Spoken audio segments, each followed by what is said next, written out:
It's been a while. It's been a while. I know. I'm getting everything set up. If you're just plugging in, you may have a double shock here till I can get the mute on YouTube. There we go.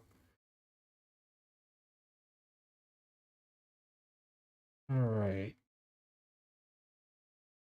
Let's get this video edited.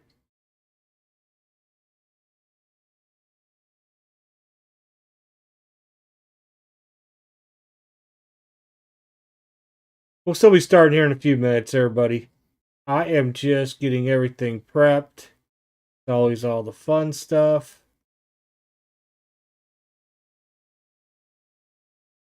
We have not done overtime in a long time. We're going to be talking about plenty tonight. And I do have WhatNot on in the background just for some kind of distraction type deal.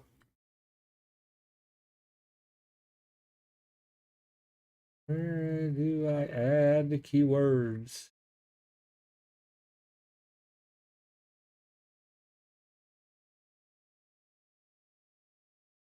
They have hit everything on here from me. Oh my goodness. Oh, there we go.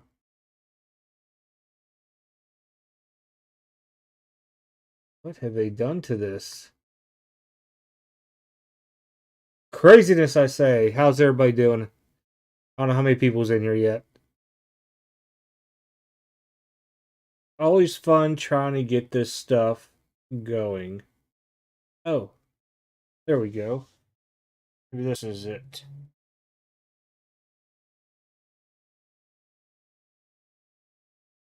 I think it is. Yep, there we go.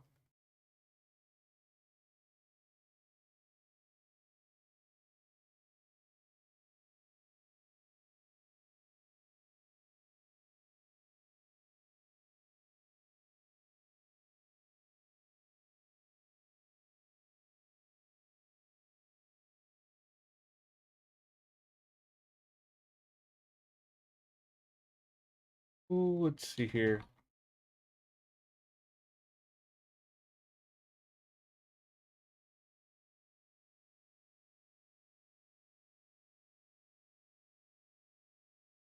What's up, Brian?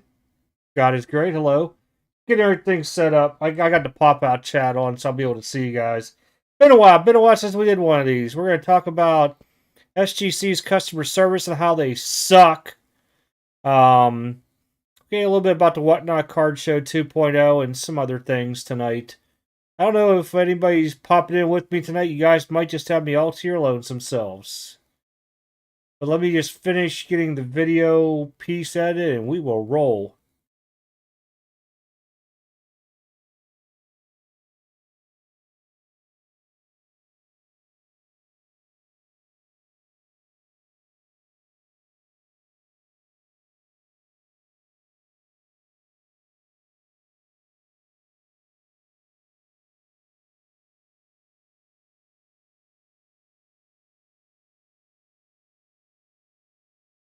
That looks good enough.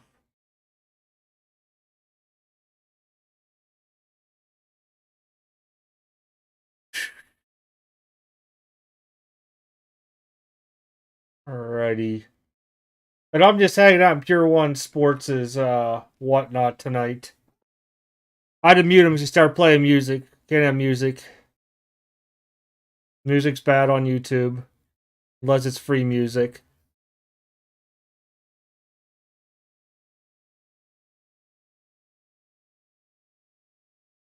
Dun, dun, dun, dun. There we go.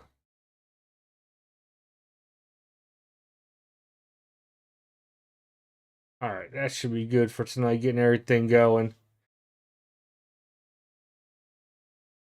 Oh, yeah, you can. You really, really can. If you can find the good people out there, good deals, you're good. But I only now come on to really buy off of like maybe 1 out of 5 people. But the WhatNot, or the WhatNot. WhatNot is doing their card show again. Version 2.0 I was invited to it, so we're going to be on Saturday starting 2:15 p.m. Eastern on the 25th. Already loaded almost 100 cards in there now. I still got probably another 70 to go. It's just painful after you Once you go through all your PSA slabs, because you can just scan those and they give you all the like little eBay crap onto it and stuff. Man, trying to do every single picture and every listing to the T is just a pain. But yeah, I get you. I spend plenty on WhatNot. But a lot of times I'm just watching, I'll hear something come up and I'll be like looking, I'm like, wait a minute, that should sell for more, and I'll try to get a couple steals here or there.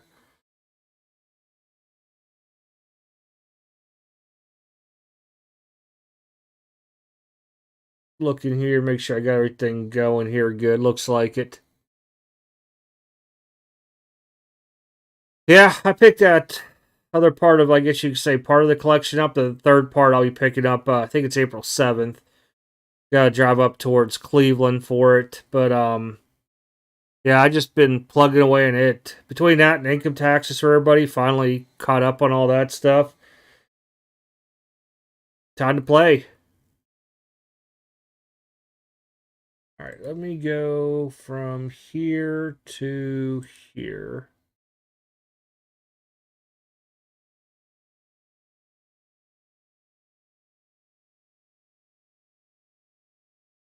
Okay. And that works. All right. I want to make sure you guys weren't getting any background sound and stuff. Other than a good old pug snoring as she always is. But yeah, no. Brand's doing kind of a high end, but he's starting everything at like $1 a piece. Like right there, impeccable Desmond Ritter. If you're a believer in Desmond Ritter, those cards there, I forget what they're called offhand from Impeccable. They're real hard grades. They all got whiting on it from being in the boxes. So if you're gonna grade that, you must already start playing your highest grades a 9. But I don't know. I'm kind of interested in this WhatNot card show because it's something like 100 vendors over, I forget what they said, 100,000 cards are being posted, or 400 vendors across 3 days. I think that because they're telling everybody you have to do 50 buy it nows and at least 50 auctions, I think there's going to be some crazy steals out there during those 3 days. So if you guys are off or not doing nothing, I'd plug in and just start scrolling through the people on there. I mean, I tagged in a lot of people's stuff that I know, just for the fact that I either know they grade, they don't grade, what I'm going to get out of it, stuff like that there. But yeah, I don't think I only had a couple cards. I got a PSA order in today. I only had 2 cards, 2 Crosby's 10, but nothing crazy. They were inserts. I'm not even going to put them in a video onto here.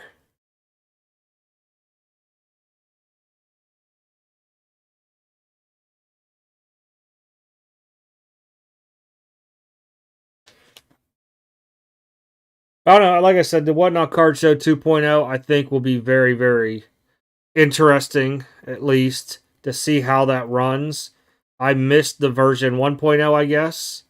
I've seen it where they were doing that big, massive one. I think it was like 4 or 5 months ago. If you recall, they gave a bunch of influencers like anywhere from $20,000 to $50,000 to go by from the card shows and stuff, and they sold on here. I know I picked up some crazy stuff onto here. There's people haven't seen on WhatNot in, and when I say months, I'm talking like 5 probably months plus. They're actually doing the show, so it might be kind of good, could be kind of bad depending on what you're buying out there.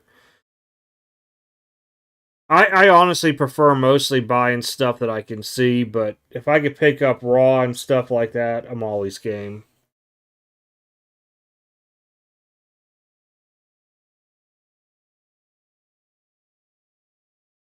As far as anything else, I mean, I'll have to tell you guys, I got an immaculate, went for the Steelers hard, crashed and burned. Crashed and burned. Thought maybe G1 would be able to pull me one last picket this year, and nope. So I guess the next one will probably be looking at trying maybe one round of NT and one round of flawless, and that's it.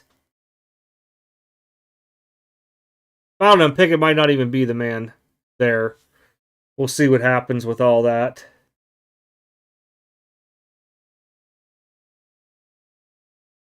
No, I posted my message on Discord earlier today that I sent to what's his name, Peter Steinberg, I believe is his last name. That's supposed to be like the CEO, president. I'm not too sure. Something high up there. Everybody always says like a different title. So let's talk SGC, because I know this is going to be the biggest thing tonight. And I'm going to be honest, this is not me telling anybody to go out there. And I'm going to do a full video onto it to where I could show everything that went on. But I'm not telling people don't grade with them. That's up to you. But I'm done. In over 20 years of grading. Now, you got to remember, I started PSA way back in 2001. I actually found one of my old order slips when I was cleaning up. So, oh, Cora's coming in. Hold on, let me admit him real quick. He should be coming in. So, with SGC, oh, let me go back with the whole thing. I've never, ever been put on a back burner. And nobody's customer service out there should ever not contact you back. Ooh, let me unmute in here so you can hear me. Sorry, I muted on down to here. I've been talking and I forgot you guys were coming in tonight. You're all good. You're all good. So, oh, you got the worker. So I'm gonna hit you guys with what happened with SGC, but I'm done with them. I will never send them another card. And then when I go through this, shit, it's bad. Very. What is it now? So basically, January 1st, I end up sending in a card to be reslabbed. Not that it was an old label, but it was like a dinged up case. It was like $10 and like $25 to ship. $25 to ship this damn thing. Okay. What card was it again? It was just an old. I think it was a. I'd have to look. It's a Gil Hodges rookie, I believe, offhand. Oh, gotcha. And it was like a $60, $70 card. I'm like, oh, you know what? It was in a bulk deal. I'm just gonna reslab it. Yeah. So I sent it in, and the only reason I know January 1st the date because I had to go back on PayPal and check because that's how I paid them. Yeah. So it gets sent off. They grade it, get the scans. It's supposed to be here on a Monday. It's now a Wednesday. Nothing here. Ooh. Thursday comes. And now I've already had my Fort Knox post office look into this because it was just crazy to begin with. And they're like, hey, I left Louisville, never made it to Fort Knox, or made it down to your local one. And this is when I changed everything, and they gave me their street address to use for all orders now in a P.O. box. And that's with PSA, Beckett, and everything. So I end up having a guy's contact that was up at SGC. Sent him and said, hey, man, I got a problem. Can you guys just take a look at the tracking, see what you guys could find on? Because I purchased the insurance through them. Yeah. My belief is this. If I am the sender of a card, unless it's already known that you're financially held responsible, I'm not doing your claims, none of that crap. If you don't pay for insurance, that's on you, you know? Yeah. But with any other grading company, they always do their own thing. So, long story short, Beckett many years ago, one of my packages was lost. I think this was in like 14, 15, somewhere around there. Yeah. They were in contact with me weekly until they got processed. Now, they did tell me they should have paid me out quicker, but it was just one of those things. They gave me 10 free vouchers, you know, and stuff like that. I'll have to take a look at that one. I don't really follow the Pokemon scene. I'll like to look at it, though. But, so, with it, I did contact with them. You know, we're going back and forth for about a week and a half in there. Yeah. And he was like, hey, we're going to have to, you know, go through the post office. They filed a missing mail thing on it, right? I know for a fact you have to wait X amount of days until from the time it was supposed to be delivered to you could file a claim. And I'm like, wait a minute. They're using the USPS to file this claim. That's the first thing that's wrong, okay? Because there's no way they could sit there and get me the value of my card. I knew this right off the bat was going to be bad. This is why you have personal insurance that you go through. Anybody out there will know what I'm talking about that spends the thousands of dollars a year in their insurance. So it was like, the dates are on Discord. I want to say, well, you know what? Let me pull up Discord because I don't want to give any inaccurate, but I'm going to do a full video on this to where I show it all. Yeah. Just so everybody's tracking. Like I said, I'm very upset with SGC. Disappointed. I will never talk anything about them again. If you said it to them and you're using bulk submitters, but tell you what, I even talked to two of the biggest SGC bulk submitters and they couldn't even tell me what to do with it because the person I emailed is who they go through.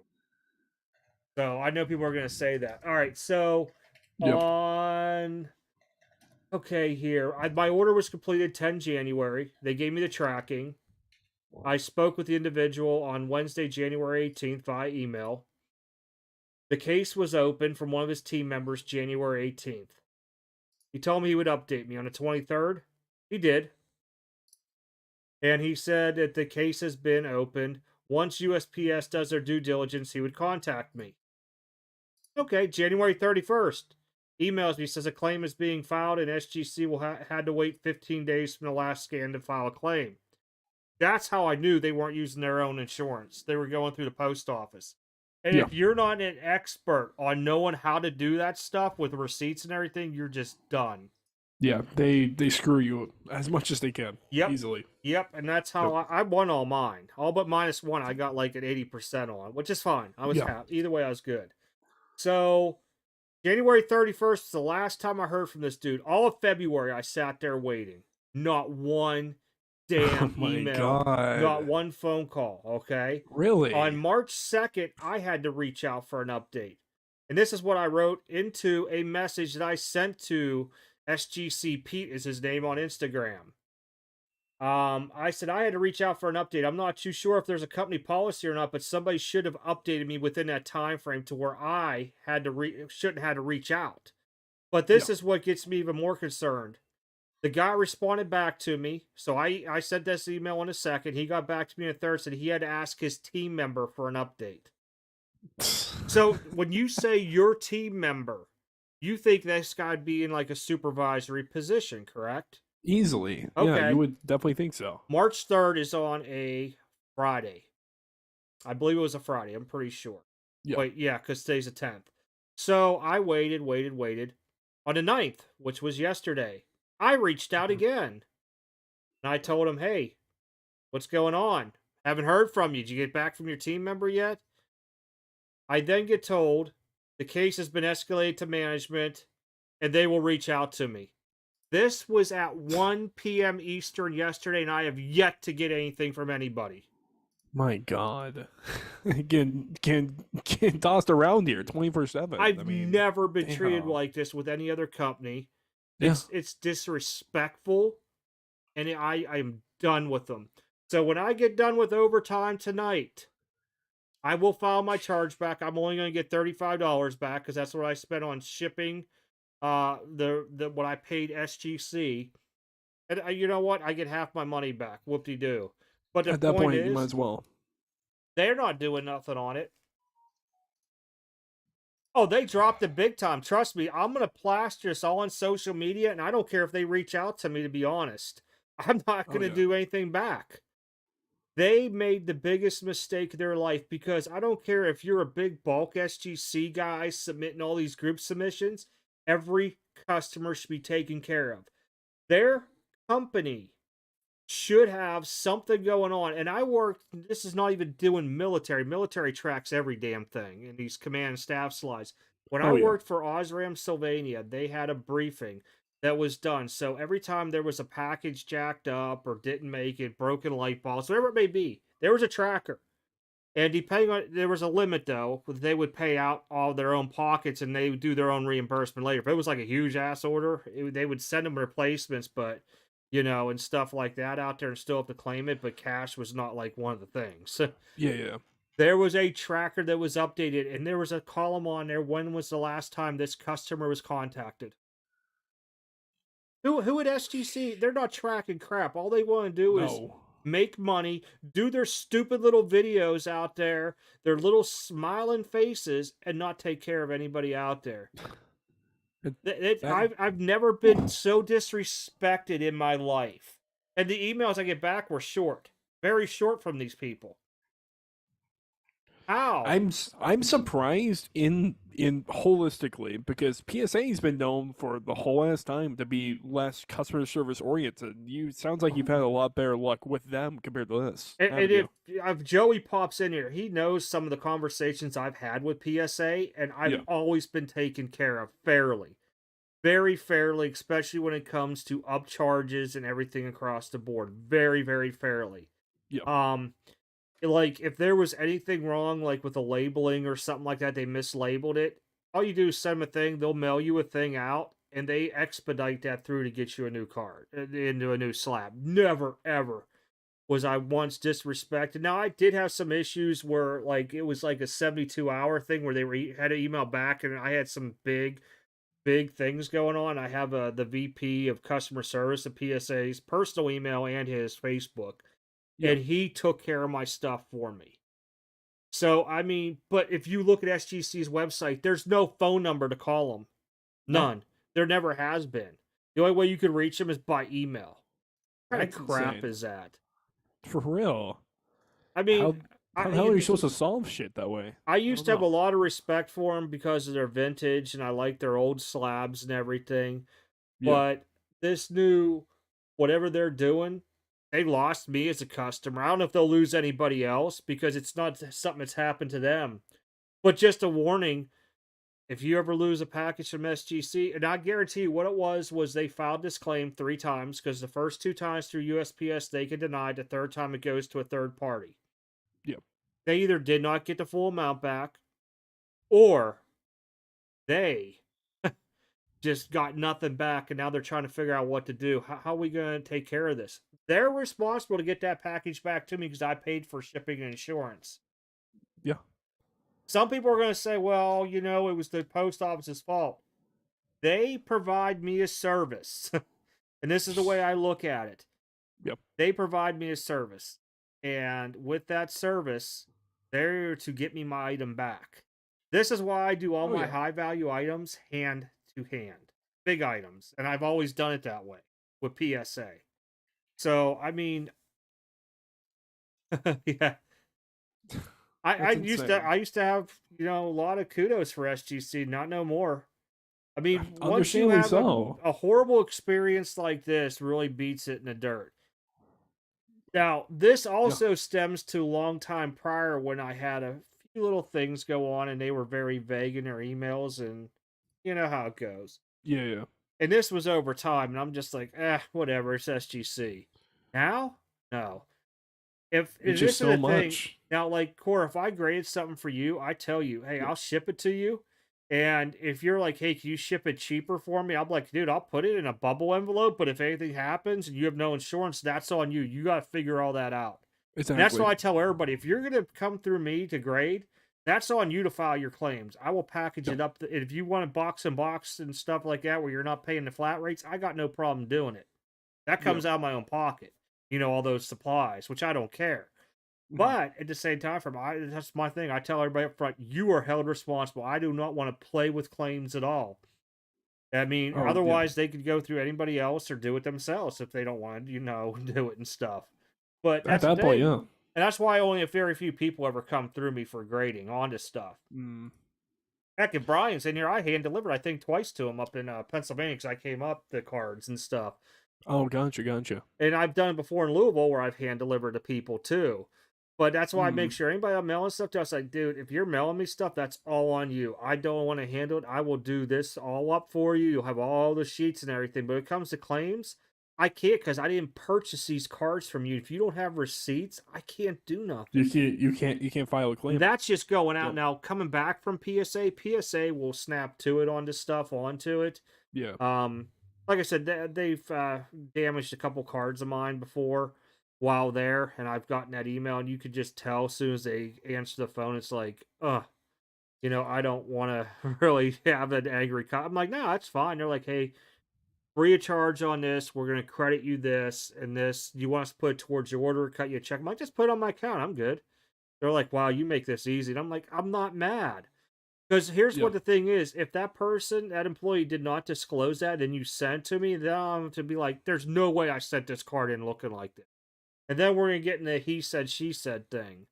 Yeah. But that's why I don't like really doing it. I've only done it like when I was a breaker, I would send people's stuff in for them and stuff like that. But I had to know the person well enough to do it. Mm-hmm.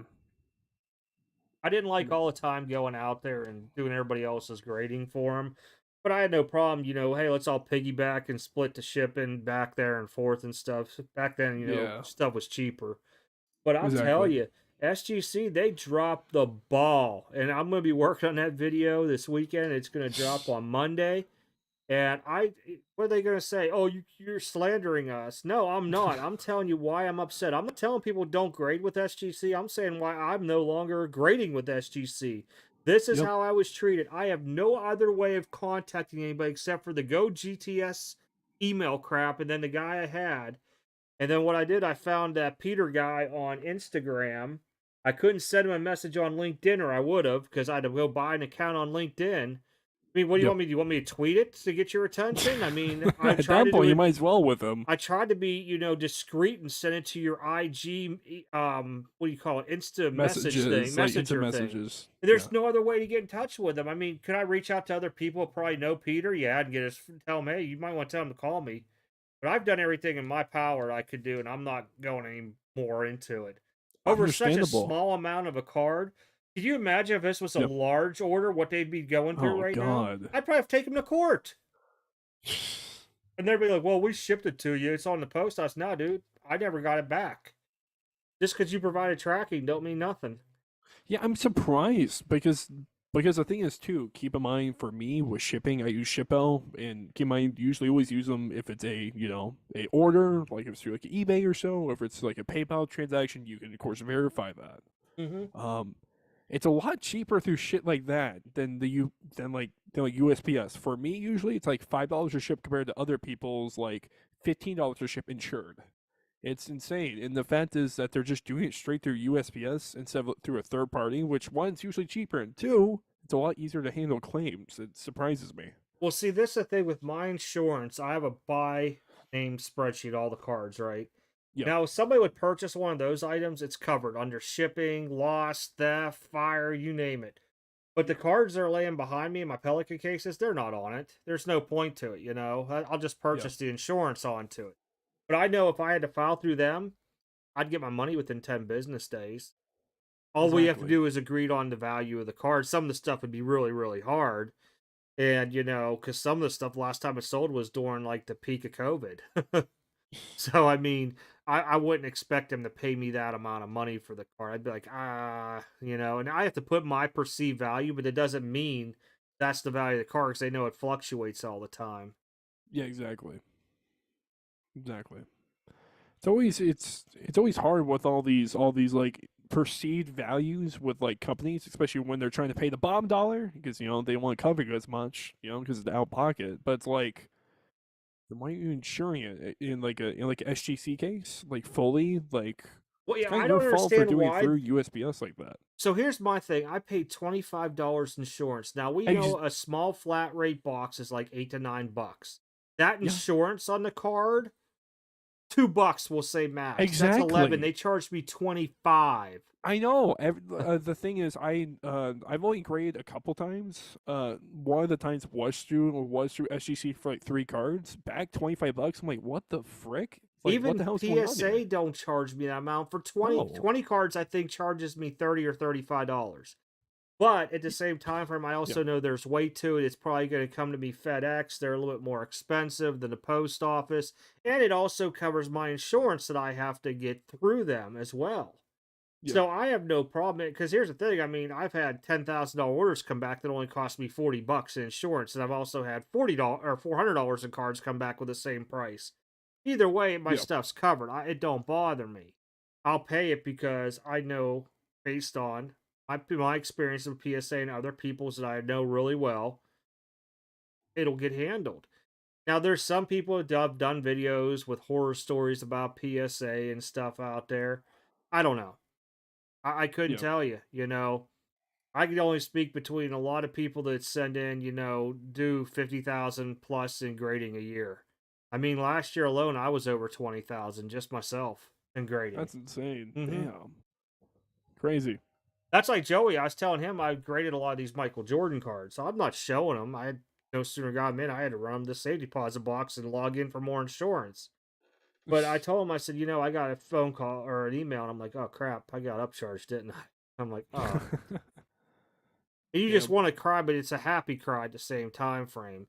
So my thing Exactly. was I sent the nines off, sold some nines, and I'll probably send the last 4 or 5 off to DC to get off. but my nines paid for all my upcharges and everything across the board. Yeah. And these were just Jordan insert cards that I collected in my like 20 binders that are in there, you know. And it's Yep. just some crazy stuff because I mean I didn't even realize the one PSA 10 is an $8,000 card. I was like, what? Are you sure you looked up the right card? It's And I'm insane. like, you sure it's just one card like that? And I looked, there was a couple, they were from like 7 to 8,500. One was like a 9,200, and I think that was shill bitted. Yeah. And I was like, well, either way, it's definitely over this mark, and definitely under this mark. Yeah, I can't really argue onto it. I'm not going to be nickel and diamond onto that, but I mean, they've cut me some major slack. I mean, there was a time when I 10 to 89 Donruss Griffey, and they were selling for 1,200. I had Yeah. underneath their like $8 special, and it was only supposed to be worth 200, and I didn't get upcharged. So I can't always complain on being upcharged. Yeah. They didn't even upcharge me on the Herbert when I got a 10 on the iMac. That was a oh gosh, that time frame was over $10,000 card.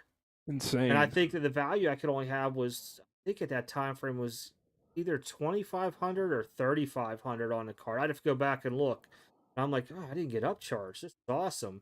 So, like I Yeah. said, they've cut a lot of slack, but now that they're really caught up, they're if you're within $100, that probably that 5 to 600, they're not going to hit you. But once you start hitting over that, they're going to hit you on that upcharge. No question about that at that point. Yep. God. I mean, it's just one of those things. But SGC, I'm done. I'm not even going to put up with the headaches anymore. I'm just going to file my charge back onto them. And Is it BGS time now? you know, I Go back may to start. Beckett? Well, I was always a big Beckett person. PSA was just for the registry for a while. Yeah. And then when they were running their big bulk specials for like base cards and stuff, that's where I sent all them Lucas in and stuff like that. I just started sending them in through them because they were coming back so quick compared to Beckett. Mm-hmm. And at that time frame, like a 10 and 9.5 were pretty much the same. And Beckett was stingy on these min gem 9.5s come back. I'm like, man, if I get a chance to get a 10, I'd rather get a 10 sell because it'll sell for what a true 9.5 or even a one with a subgrade of a 10 in True Gem Plus. So Exactly. that's why I was doing it that way. And then everything happened with the pandemic, and I just started going the other way. I Yeah. stopped even with thick cards going to Beckett at that time. Yeah. I will say Beckett has really become sticklers on their grading ever probably the last 6 months. I've seen people Mm. who used to do very, very well at Beckett. They're getting 8.5s, 9s back. And I'm like, Tough. ooh, ooh. The thing I don't like is if you get the auto grade and it's not a 10, they're not putting that auto grade on anymore. So everybody knows off the bat when you just get one back with solid, like a BGS 9.5 and there's no auto grade, the auto's bad. Damn. I mean, that's why I kind of like PSA because that's like an extra additive thing onto it. Yep. And I mean, I've only done it on a couple cars myself where I've had the auto grade because it takes like freaking extra 2 to 3 months to come back. But Mm-hmm. man, I don't know. SGC, they lost me as a customer. And I even can. like talking nice about them or saying, oh, SGC this, they will probably not be in any more of my videos the word SGC. They'll bring up like, I don't grade with that company anymore. That'll be what I'll say, that company. Yeah. Reference my video on their There you customer go. care sucks, and you'll see why. Actually, going back to the whole company thing, just gonna bit on this chart here. Just give me just 1 second here. But basically, there was actually an interesting little thing on Veriswap. So the thing is, I tried it recently. Mm-hmm. I did a few trades on there. I mean, it's not a terrible experience. It's not great. Of course, you can search for things, trades, but the thing is, of course, people value their own stuff. So, as you might imagine, more than half of the things on here are way overpriced. Yeah, So I the thing could is, if see we're that. like, let's just go to a recent listing here and you get an idea. I mean, a lot of the stuff is definitely very, very overpriced. A lot of it. But the thing is, here and there, you'll be able to work. But a interesting thing about Veriswap is, I kind of want to get your idea. So in their terms of service in their FAQ section, they don't guarantee that even the slabs are real. No. So It's there insane. was a place called the Monthly Card Show.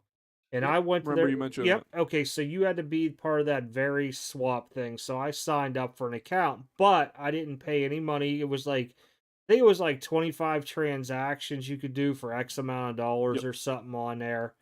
And I was like, huh, well, if I buy something on here, then I'll just, get whatever the low end is on it. I think there's one you could buy for like 5 or 10 on here or something like that, the time frame. And I was like, it's a good idea, but the thing that sucks is they have to wait till both items come in, and then they ship both items out from Yep. wherever. And I'm like, well, and that's when they'll really, if there's money, then it's when the money gets released too. Yeah. The good thing is, I do like about Veriswap. They use Stripe, so things it's Yep. kind of basically automatic. But the thing is, they can hold it and stuff, so it works well. It shows up in your bank account, but of course, they can charge it back if something Well, I happens. don't know how long they'll stay in business. I'm going to be honest, No, because looking here's at the thing: this, is I they don't think they're hold, gonna stay long. they are held responsible once they get that card to get into both parties. Imagine that mail then starting to get lost. What happens? Exactly. And the thing is too, they don't even make your own make you insure your own stuff. They say that basically it's insured as long as you do signed delivery. You don't even need to pay for insurance directly on there. They include the insurance. Yeah, I seen that. Both ways also. Yeah, I This stuff remember reading scares that me on though. there. This stuff really scares me, of course. So the middleman, it's signature required on the package, blah blah blah, blah, and they will give charities not need their own insurance. They cover the insurance, they go down below in their terms of service. Yep. But when it comes to their cancellation stuff, I think it's totally fine. And they have stripes so that it's fine. It works. Their fee structure seemingly works. It needs to be bigger deals though, because again, if it's a $3 fee, they're losing money because you don't have to pay extra for each shipping process. So if I'm doing like let's say I'm doing $100 trade, so it's like $50 worth of stuff there and $50 stuff back. It's a 3% fee overall for like all the values for both sides. Hmm. If it's the very smallest deal, they're losing on shipping. There's no way that they're not. Yeah, they have Um, to be. I mean, WhatNot was losing money on shipping too, yeah, but the people that were buying bulk from them, like off of one dealer, saves they it. they were making their money. So like what I was doing was, Yep, if it was like 5 or 6, well, 6 cards is definitely over the limit yep, for priority. 5 cards, I just bumped it up for them because I'm like, man, they just spent $6 on shipping. And yeah. I would just put it up and I'd be like, priority, priority, whatever. I Yeah. mean, that's just my thing there. I mean, My thing is when it comes to Veriswap stuff. So they say the mailman in all transactions are authenticated by Veriswap, and Veriswap will provide a full refund of the trade value and Veriswap fee in case that fraud occurs. Problem is, so down here they're like they don't authenticate the stuff though. It's like nope. a dual little thing here. It's like, okay, we'll verify it, but not really. We'll check if the stuff is there, but we don't really know if it's real. Well, there was an interesting post the other day with eBay's authenticity program. I guess somebody bought something high end, Yeah, and the authenticator actually called them up on the phone, the buyer, and told them, hey, this is not being shipped to you. You're going to be refunded because there are marks on this card that were not in the description. And I was yeah, like, ouch. And he still yeah. They're wanted the being picky card, with it. but there was no where, Yeah, hey, well, you tell the seller maybe we could agree on a different price. You still send it to me? Nope, none at all. But there was a raw card, so that went down. Was it CSG did that yeah. one? In Um, Florida, right? that's why I tried with eBay if I was doing high end to only do PSA graded cards that I graded. Because Yeah, if they came back and said it was fake, I'd be like, guess what? You all owe me the money because I graded that card through you all. So it's a exactly, wash for me. I get the money either way. exactly. At that point, it's like you gotta do. At that point, doesn't make any sense. Oh, say the least. But yeah, I mean, the Veriswap stuff definitely scares me though. It really does, as far as the long-term outcome.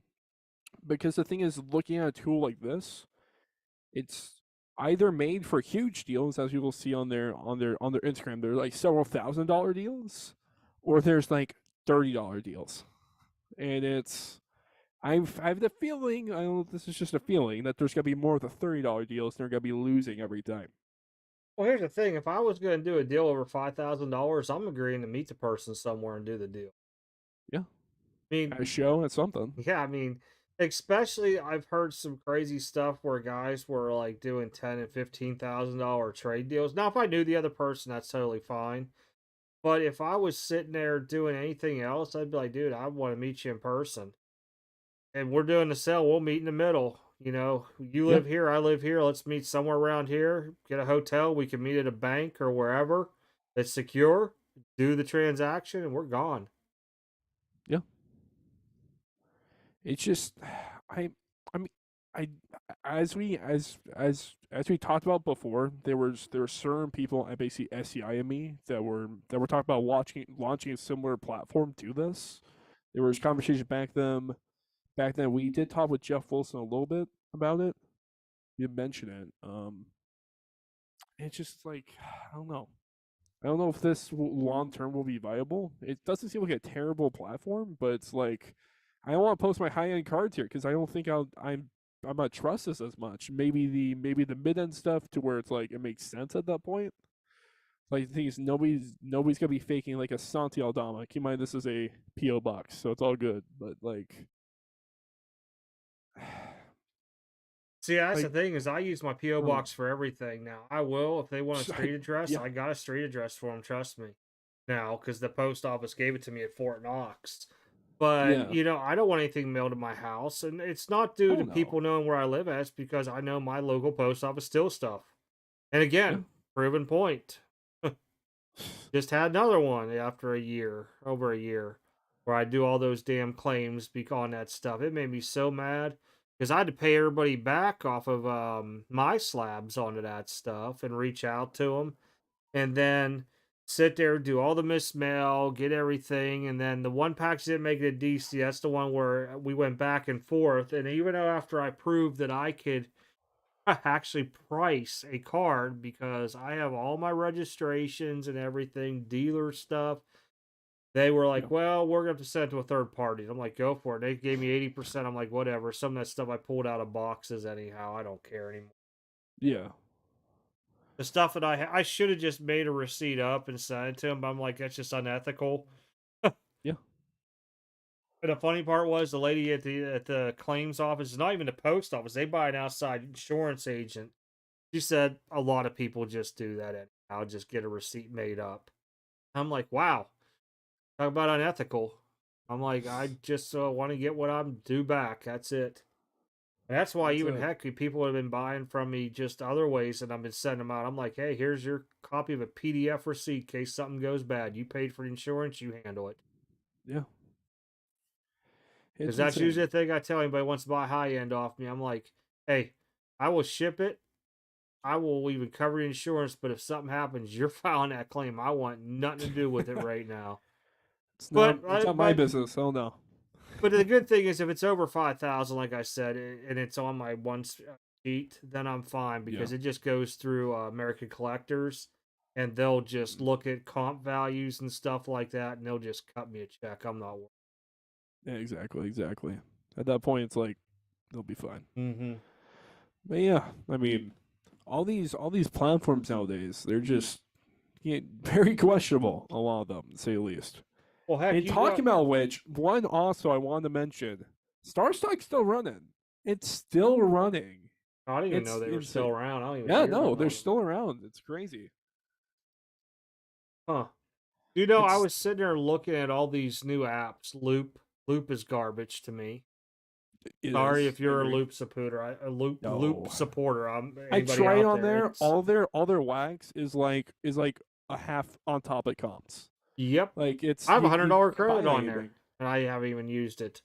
Yeah, I I could buy went it on cheaper at Drip, Walmart. and to be honest, I think Drip is trying to mock off of WhatNot, and they'll never reach Yep, that platform at all because yep, WhatNot pays people to do stuff on their app. Nobody else does that. They're like, hey, true they're that. like YouTube. Hey, we want you contracted. Exactly. What's up, Grunt Dad? But it just makes it so hard to like get stuff done there. Like I'm selling to buy at comps on there. You know it's and the thing is too their fee structure is less on there than WhatNot, right? I think If I remember Whatnot right. was the lowest of them all. If you do PayPal, I think it's Gotcha, like 10.9% gotcha. for selling. For seller has to pay that. Yeah, Um, I'm sure there's some bigger people on there that probably work some kind of high speed deal out and stuff like that because the amount they have to push. Because Yeah. I've actually heard some of the big streamers say, no, no, we need to put more pictures up. That's part of our contract. And I'm Yeah. like, oh. And I know that WhatNot has done contracts with people because there was one about a comic book guy. He's on YouTube. Talked Yeah. about his contract and how WhatNot never paid part of his stuff. He was supposed to get paid like the 15th of each month, like X amount of Yeah. dollars. He was doing this like across America in his WhatNot van wrap that they paid for. Going to all these What? comic things. Yeah, it was crazy. That's crazy. And his What van, not wrapped van? I want that. yeah, Give yeah. me that. I mean, they were supposed to pay him X amount, all this stuff, and then he Yeah. was like, I couldn't get payments. They were showing up 3 weeks late. I'd have to email again, hey, where's my payment? I'm like, yikes. And Oh, I'd be one of the that ring guy. I'd be around. like, nope, I want it all up front before it starts. Understandable. And that's my thing. Before I you want want me to do anything, up front. Fester to get my money back. Hell no. My God. Yeah, because he was like, yeah, it was supposed to help pay for expensive hotels, gas. Because he was like, it was one of those vans that were converted to like you could like live out of type deal. Yeah, yeah, yeah. Yeah, I mean, it was kind of cool, you know. I was like, hey, you got nothing else better to do but do something like that, go for it. If somebody's going to pay you to do it, that's awesome. Hell yeah. Now, I know there was like hiccups for when he had to be was able to start it and all this stuff. I don't remember the whole video onto it, Yeah. but there were a couple other people that did videos out there that populated right after I watched that one, talking about their like 1 year WhatNot contracts. They're no longer with them because of this and that. You know, and they're Yeah. like, "Hey, I'm not telling you that it was a bad deal. It's just it wasn't the deal for us." You know, Yeah, they yeah. want they wanted more expected, and I'm like, "Well, I got it. They want more expected out of it." But it makes you wonder these guys that got like the 50,000 from WhatNot to go buy sports cards. What exactly was their deal? Yeah, Because a lot of I them was always don't. curious about that. I'm like, hold on, what that's losing on the front end? Because there's no way, unless you're Ryan buying like stuff like 70% of comps, that you're like really getting that return that you want to. Well, no, if WhatNot's On like, top "Hey, of we're that, going to the give you fee that 50." they're paying them to do it. Well, think about it. If they say, "Here's $50,000 for cards," you really don't care if you get it 70 or 80%. Exactly, that's what I'm saying. It's But like, there's probably an agreement in there. But what made it weird was Jeff Wilson was the only one that said WhatNot gave him this money, okay? We know Mojo got oh money. yeah, Nover said nothing about it, and a bunch of other guys, Roth and all them. yeah, But Mojo at least goes on there like weekly and does his stuff. yeah, But yeah, I've never seen like Roth cards or any of them on WhatNot. Maybe I just don't know who they are and I just don't follow and scroll whenever yeah. they're on type deal. But I'm Yep. like, there's guys on there that are, I guess you can call it the doing the hustling a lot more. Yeah, yeah. And I'm surprised they weren't on there with all their videos and stuff because they're always Exactly. saying, hey, you know, I'll be live on WhatNot here and here. It's promoting WhatNot, but it's promoting their own stream. I'm like, man, this I is wonder. crazy. I was actually curious. I wonder this in the moment if they gave you the 50K and stuff like with it. Is the incentive with it on top of like whatever amount that they paid them to like do it on top of the 50K as like take home? Were they like, hey, the profits you make on it as far as the percentage wise you get to keep? It might I have wonder if been. that was a thing. I have no idea what it was onto it, to be Yeah, honest. that would be very Um, very interesting to know. And I'm I'm actually curious sure about that. that X amount of the dollars had to be used towards giveaways and stuff like that. Like the Whatnot card Yeah, show that they pushed out to everybody, there was a stipulation on it, 50 auctions, 50 buy it nows minimum. And yeah, then you had to do X amount in giveaways. And then at the end, you get, a couple dollars to cover your giveaway costs. That's it. yeah, Anybody a seller knows the exact amount. It's not a whole lot of money. But yeah. the thing is, it's kind of cool they're doing it that way and stuff like that there. But I mean, man, if somebody gave me $50,000, I could check it out.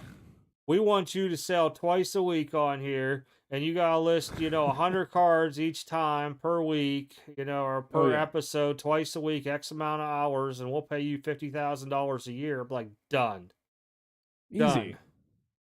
Oh yeah, You no know what question I about could do? that. Kind of damage I could do? I could walk the tables and be like, hey, 8,000 at all. Well, it's like 12, 8. I'll take every dang last thing here. You Nah. know, half this stuff's gonna take forever to sell. Oh yeah, no question about it. And that's the thing is, there's people out there Ah, right now selling stuff like that. Yeah. but it's a lot of work. It really is. Just because say you have 2,000 cards, they're all autographs, relics, good stuff, not crappy Yeah. stuff. And Not the say the crappy shit. value of it Yeah. all is like, averages out to like $10, $20 a card. That's a lot of money that Hmm. they have perceived value, but they're like, Oh hey, yeah. I want X amount of dollars. I'm like, dude, that's a lot of work. I would even touch it at 50% because there's a lot of stuff I have to move, and I don't even know if I can move it at half the cost. Yeah. This is where I need to be at onto it. It's And like it's like the like inner dilemma. Do you buy a ton of dollar cards near 60%, or do you buy a few good cards for like 75%? I would definitely do a few good cards for 75%. Doesn't give you much room at all, if like any. But I'd rather have the upside of that because I know that I'll at least sell those. The dollar cards, you never know, honestly. my thing is this: I go into the value, like one touch areas and stuff with a lot of Yep. dealers, and they'll tell me their prices are outdated. So I'll price it all to what I think the perceived value is. Now, most of them will not even argue on the perceived value. Okay, so Yeah. we'll say I pull out, you know, 40 cards, and it's like $600 for them all, or 700 what I find. And I'm like sitting there going, well, if I had to sell all these and I had to send them to DC Sports to sell for me, I would, the very bottom I would even buy these at 75% a bulk deal. And normally those guys there at like 700, they're going to tell me like 450, 500, somewhere around there for it. And I'm fine with that. Yeah. But that's because, they're realistically knowing I'm buying all this stuff and I got to take it and try to move it. The other Yep. people, they'll be like, "Oh, I'll give you 10% off." Nah, dude, I'm good. I'm Doesn't make good. any That's what sense. Exactly. Gives you no like the freaking effort to move all that. Yeah, no. Doesn't no, and make I any sense. constantly look for people that will do massive bulk deals. Whether it's $1,000, 2,000, and I have no problem. I mean, if I'm doing like, say, I'm paying $2,000, I'm hoping there's $6,000 in value in there over time that I can make off of it. Yeah. My thing is like, soon as I get a big bulk deal, and this is probably one of my biggest pet peeves. So say I spend 2,000 was bulk deal. Yeah. I hurry up and sell $2,000 in cards out. Whatever's left is all pure profit. Now, how long it takes me, it don't matter after that. But that initial bit of getting that money back, I think pushes on all the time. I Oh yeah. just picked another little small collection out local out, and guy wanted $1,200 for it, and I'm like, okay, I could do that because I knew some of the cards that were in it, if they looked really good, it'd probably be nines, maybe I even float some tens out of it. But he had so many 5,000 count boxes, okay? And no idea what was in them. I already knew I could take every one of the boxes, there was 20 of them, and I can get 30 bucks a pop on them off my buddy. Yeah. So that's at least half my money back off of those. Now that's not taking all the stuff that was in top loaders and everything else. And I was like, okay, I could deal with this because I know I could give him those for sports slots and either do a trade or credit, whatever I want with it, cash or credit. And I got no problem doing stuff like that because I just know it's a lot of work to move all that stuff. Yeah. And I think that's where a lot of people start coming realistic. When you're buying them big bulk deals, a dealer's gonna know, like, damn, you're taking all my stuff here. I've been sitting on this for a while. I could do it at this price to get rid of it if you want to move it. And those are the smart ones out there. There's guys that won't Oh budge yeah. on it. They'll go to their freaking grave with those cards. I'm like, man. I mean, Their even Mo Bamba PSA 10s, there was a base card prisms. at the last, was it Louisville? Yeah, one, two. I think it was Louisville Sports Card. No, Lexington, Lexington. Lexington, gotcha. Yep. The card was, he wanted $220 for it. Sales were like 210, 215. Yeah. I said 200. He goes, nope, 220. I'm like, what? He's like, well, if you would buy this anywhere else, you'd pay sales tax. I said, no, I wouldn't. I got a license. I said, if you want a copy of it for your tax purposes, I'll give you one. So I'll have it all addressed out to you. I can do it right here in the spot, matter of fact, because I carry it on my phone, email it to you. No What did the guy problem. say after that? I wonder. Well, then I was like, he just was stunned by it, and at the same time frame, I was like, hey, if you were to sell this on any platform, you'd be losing anywhere from 11 to 15% too. So I was like, I was willing to pay almost full price for the card. It was something I wanted. Yeah, And I was just like in shock. And those guys, like I said, will go to the grave with it. no question about that. Like that Larry Bird there. The guy's like, oh, if it was gradable, I'd have graded it. Of Well, course you would have. well, here's the thing. You want X amount of dollars for this because you're in over it. I Exactly. made you a fair offer based off of 4 recent sales. Knowing there's a little bit of damage to that card, it's probably an 8. But yet you won't budge over being over the price because you're in too much. I'm like, I start walking as soon as I hear that. Yeah. There's so many of those now at the local card shows, people like that I breeze by. If I walk by, unless the dealer now says, hey, my prices are old, I will just breeze right by when I start seeing stuff overpriced. I don't even have time. I don't even want to play with it. Because then you start wasting time when I could be somewhere else going through stuff and I can find stuff that I can use. Whether it's trade bait or whatever. And a lot of times I tell people, I'm like, hey, I'm buying this for trade bait for a couple guys I know that get me like Sidney Crosby autos and stuff. I'm like, I got no problem doing it for full value or close to full value. Yeah, at that point, it's the cliche thing. It's like you should just trade it at that point. Like, hey, if you're losing on it, at least try to move it into something, like gain value out of it. So just sitting on it, losing and being that one guy at the card show that's overpriced. Well, it's funny. There's dealers at card shows that will only give you 80% trade value because that's what what's that place called in California? Everybody Burbank? Yep, that's what Burbank does. They'll give you 80% value in trade. Yeah, but I feel like that they're not Burbank. That's what I laugh at. It's crazy. You got anything you want to trade? I'll give you 80% value towards it. So basically, you want me to pay 120% in trade for this card? Not happening. At that point, I'd be like, okay, then I'll just go sell it on eBay, then pay you cash and get a better deal. Oh, the best is when you get a guy come to your table and you have like a $10,000 card out, and they're like, "Well, what with these cards here? How much cash?" And I'm like, "You're making up the cash difference from what I'm telling you." Yeah. I'm being nice and giving you perceived value on this. This is what I'm valuing your cards at. I'm not knocking them down. This is what I value them at because this is what I would be able to sell them for and clear.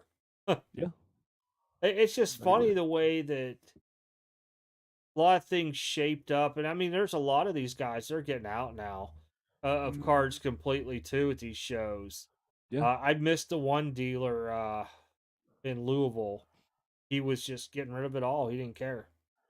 And that's the thing is for me, like I'll lose on cards totally. Again, I'm not a card guy fully. Like I still work and stuff. I do graphic design on the side and all that fun stuff. Like I'm, cards here, I definitely gain more than I lose, to say at least. But with it, it's like if you're losing on a card, take the loss. You have the money back before you sell a card. I mean, if people think you're gonna make a profit on every card, you're crazy.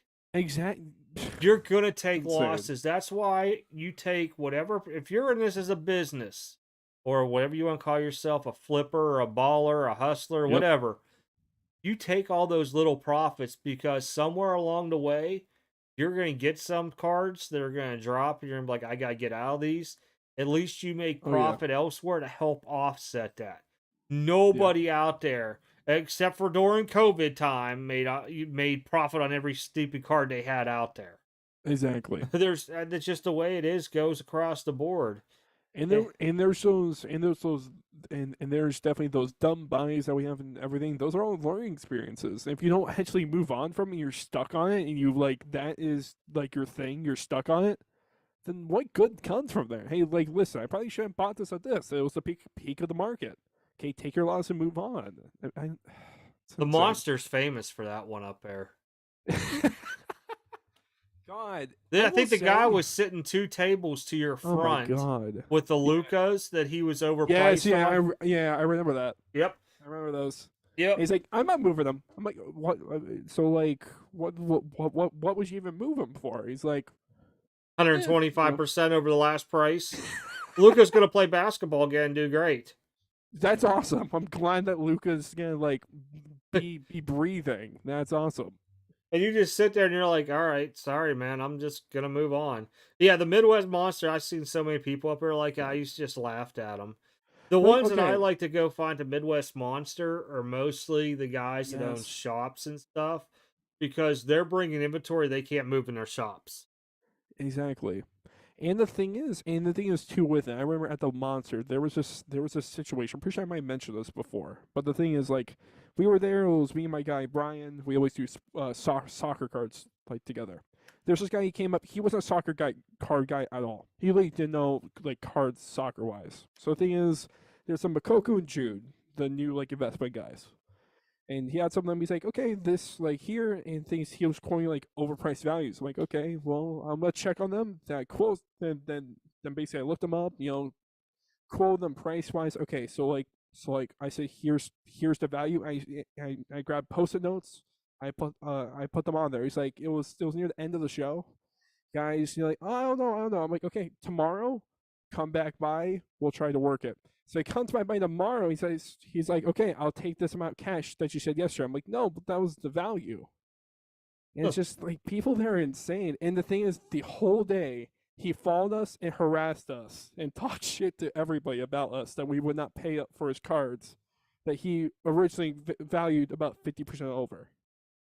I And would I'm like, say the only one that I was so really disappointed in was the guy that had the Amelia Earnhardt autograph. That I was never saw that. well What was that? when you first walked in the door, if you'd have looked to your right, he was set up there against a wall. Oh, gotcha. Was it Younger the guy. indie guys?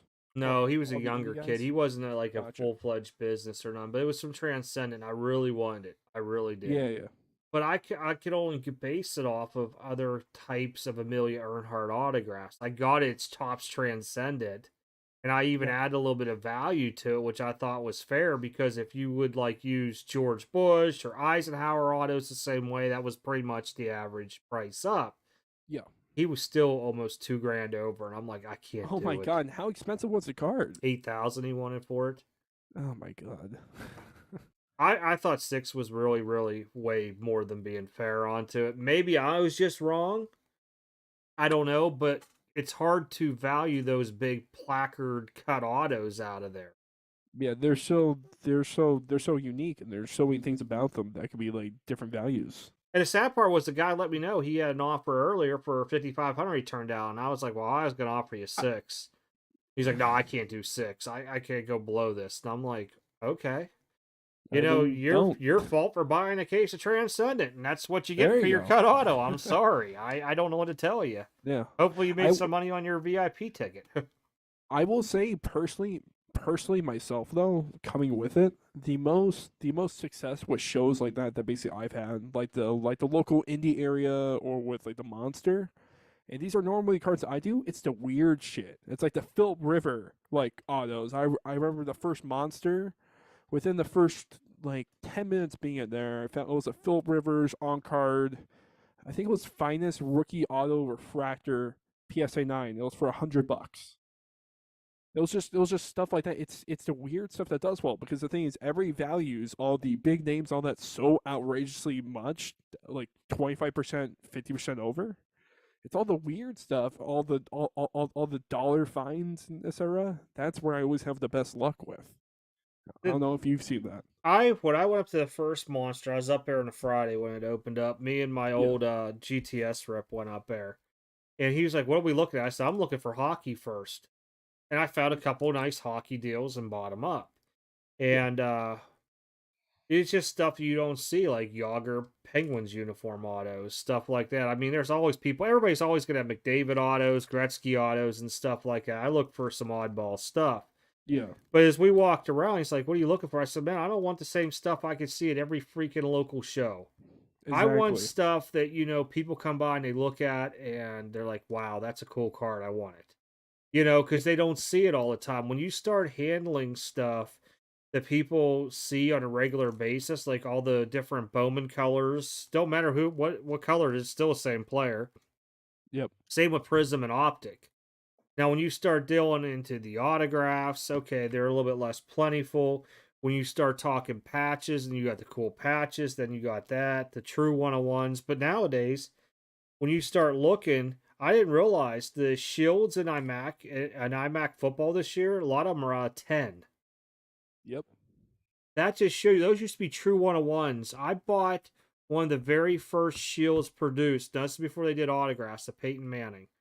I bought Yeah. it off a Hobby Insider Net. Paid $250 for this card, right? Yeah. I held that thing forever. In, let's say it was like, might have been 2019. I ended up selling it for $2,000. And it Nice. was just one of those things. Somebody heard I had it, and I'm like, yeah, I got it. And I'm like, make your offer. And they were a big Peyton Manning guy and everything. I'm like, yeah, I'll sell it. I mean, I just don't really look at it that much, you know. But I'll tell you, from Yeah. back in the day, that's what I was always buying. Were these? I was always the oddball guy that looked for, like, you know, Puckett Fleer update PSA 10s because they were low popped and they were a decent price. I was not Yeah. buying all kind of stuff. Now Jordans, I just really lucked out.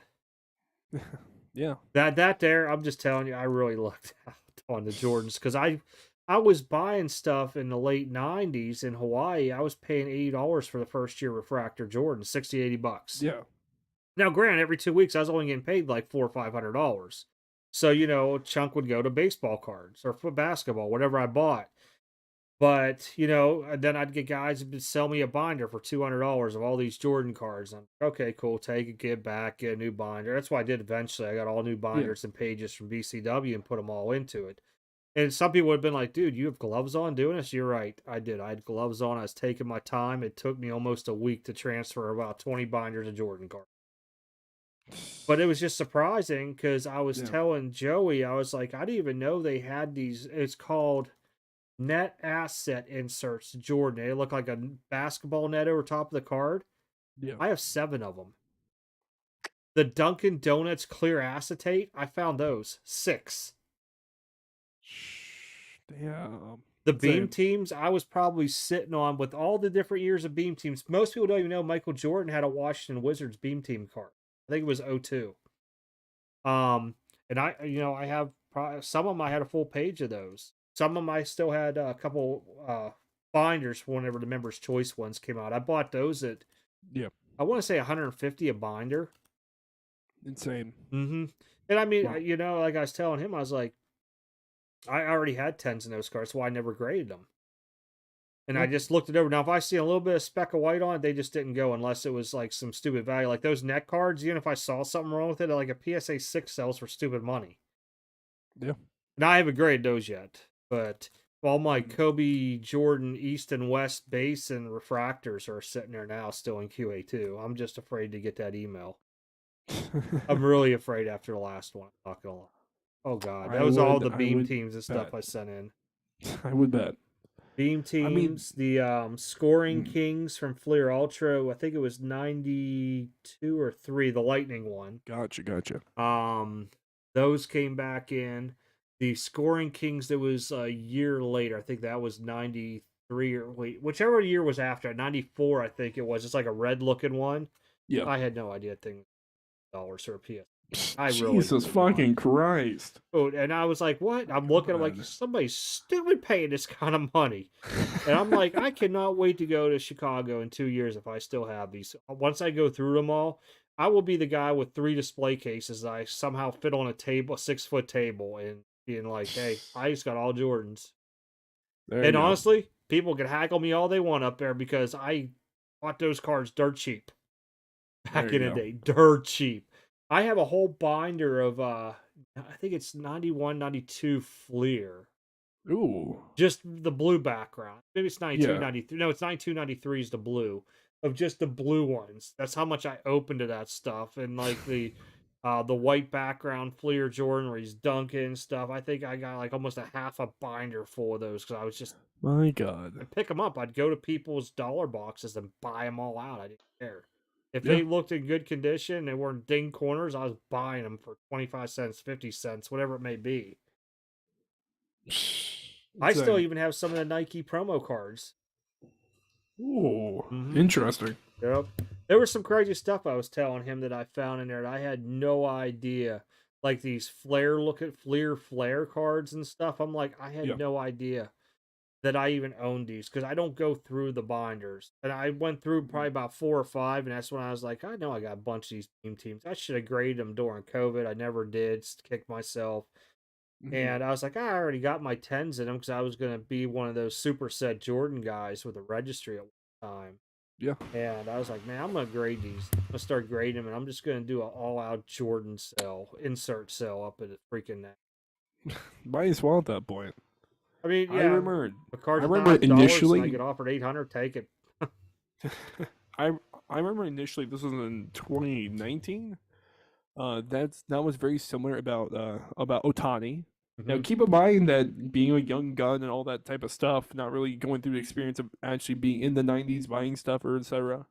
It just seems like long term, all of that type of stuff, all of the actual like influential like long term guys like that, like Jordan, all that stuff will always hold value. And so basically a lot of the Chrome rookie year inserts I was buying up and stuff, but basically Otani for like a couple dollars here and there initially and stuff. Like it just makes sense. They're cool, and long term you really never know. And so the thing is, going back to the weird card thing, I mean, that's like buying like I bought like Otani Bowman Chrome second year blue refractors now 150. They're clean, they're cool, and it's a second year card. Even though there's no inherent value, it's about a $70 card bought for $12. Just it's stuff like that. It's a small flips, and then it grows over time. Yeah. Can't beat that. I mean, that was the thing. I was always getting Jordan insert cards. I still found cards that I had in my Jordan collection that were still in the Snappets. Ooh, If Brian's in interesting. here, I'm sure a couple of them might have belonged to him back when we were kids. I'd be dead serious. They were in Snappets that I put in sheet. And they were Damn. the ones that were the indented Snappets, so they didn't smash your card and all. But I Yeah. was surprised when I was going through all this stuff onto. I still have. Shaq had a redemption for his rookie year from Upper Deck. I still have 3 cards that have the little hole where they punched it, and then they mailed that back to you with the Shaq redemption. I think it was the 1B. I think they called it back then. I found the one. I think it was 1As. I found like that had the hole punched in. They were the redemption. Gotcha, gotcha. Yeah, it was like a mystery redemption, but everybody knew it was Shaq. Uh, Mm-hmm. Yeah, it was just weird that's so finding that cool though. stuff. Honestly, I wish that outside of like the XRC stuff that they still really did that. I mean, stuff like that just sounds cool. It's not specifically like an autograph thing. It's just like, hey, it's a chase outside of the maybe actual just redemption autos that aren't really chases. They're just the fact that they didn't actually put the autos in there, which are really fucking sucks every time. It's actually just like add like a chase thing to there. I It still would be fun that way. remember in Hawaii going through, you had your barracks inspection. So I was in what they at one time when I first came in was a 3-man room, but they made it a 2-man room because all of a sudden better opportunity for single soldiers who were allocated more footage and all this stuff, right? Yeah, So you got 2 of these, like I called them wall lockers, but they were wooden, like wall locker where it would open up in the middle like this. You'd hang all your clothes. You have a shelf on top, and that was it. And then you got a desk and your bed in there. So gotcha. in one of those, you would have all your clothes into it. The other one, a lot of people would put their gear into, but we had boxes that were out on our lanai out there. You could put a lock on, put all your gear in there. Yeah, So in that one, I just had my military uniforms hanging up into it, and the whole left side was stacked up with cards. And every time, I'll never forget the first sergeant come in or whoever's doing the inspection, like, you got more baseball cards again? I'm like, yep. And they would just look, they just shake their head. I'm like, hey, it's better than me being out drinking every weekend and getting in trouble, right? You know? I mean, I still drank, but I was with the guys that we stayed in the barracks and played like dominoes and spades and stuff. But we didn't go out and do stupid stuff. yeah, Eventually, towards my last year, we were more going out, going Hawaii. But like the first like 2 to 3 years, we weren't per se barracks rats, but we were watching what we spent our money on. We'd go to the beaches and stuff like that, or go these little hikes and stuff. But we yeah, didn't go like downtown Waikiki spending $5 on a beer, $8 on a mixed drink back then. You know, we could sit yeah. there and go across, and because your alcohol was through the post exchange over there, you could buy our little shopette. You could buy we'd buy a Hmm. case of beer for like 10, $12 and just stay there. What's the point of going out and spending all this money in a Oh nightclub no. every Friday and Saturday night. That was our thought. So we always did Oh yeah. well doing stuff like that. And, it might be my night to buy the case of beer. And then, you basically are buying a case of beer once every 2 weeks because of Friday and Saturday night. Yeah. And you had four of us, and we'd always just sit there and we would just play our music real loud. And you'd always have you had to charge a quarters guy for the company would come by and always check because if you had a female in your room, they had to be out. I think on the weekends by 1 in the morning, 2 in the morning. They weren't supposed to stay the night back then. And then Yeah. you had class six. Yeah, that's another one there for your hard liquor. But then you had the battalion staff duties that would circle around and stuff like that. They'd just come by and they'd look because we have the door open. Guys were smoking like cigars, cigarettes, whatever it may be. Like, you guys Yeah. still playing in here? Like, yep. They're like, well, at least you guys are good drunks. And they would just let us be because we would play from oh gosh, 7 o'clock at night. We'd start and we wouldn't Yeah. get done 3 in the morning. And then we'd wake up about 7, 8, one of us, and we just whoever had the least amount of beer that night was driving to the beach and Gotcha. just Gotcha. Definitely sounds like a fun time. Damn. my liver wouldn't tell you that right.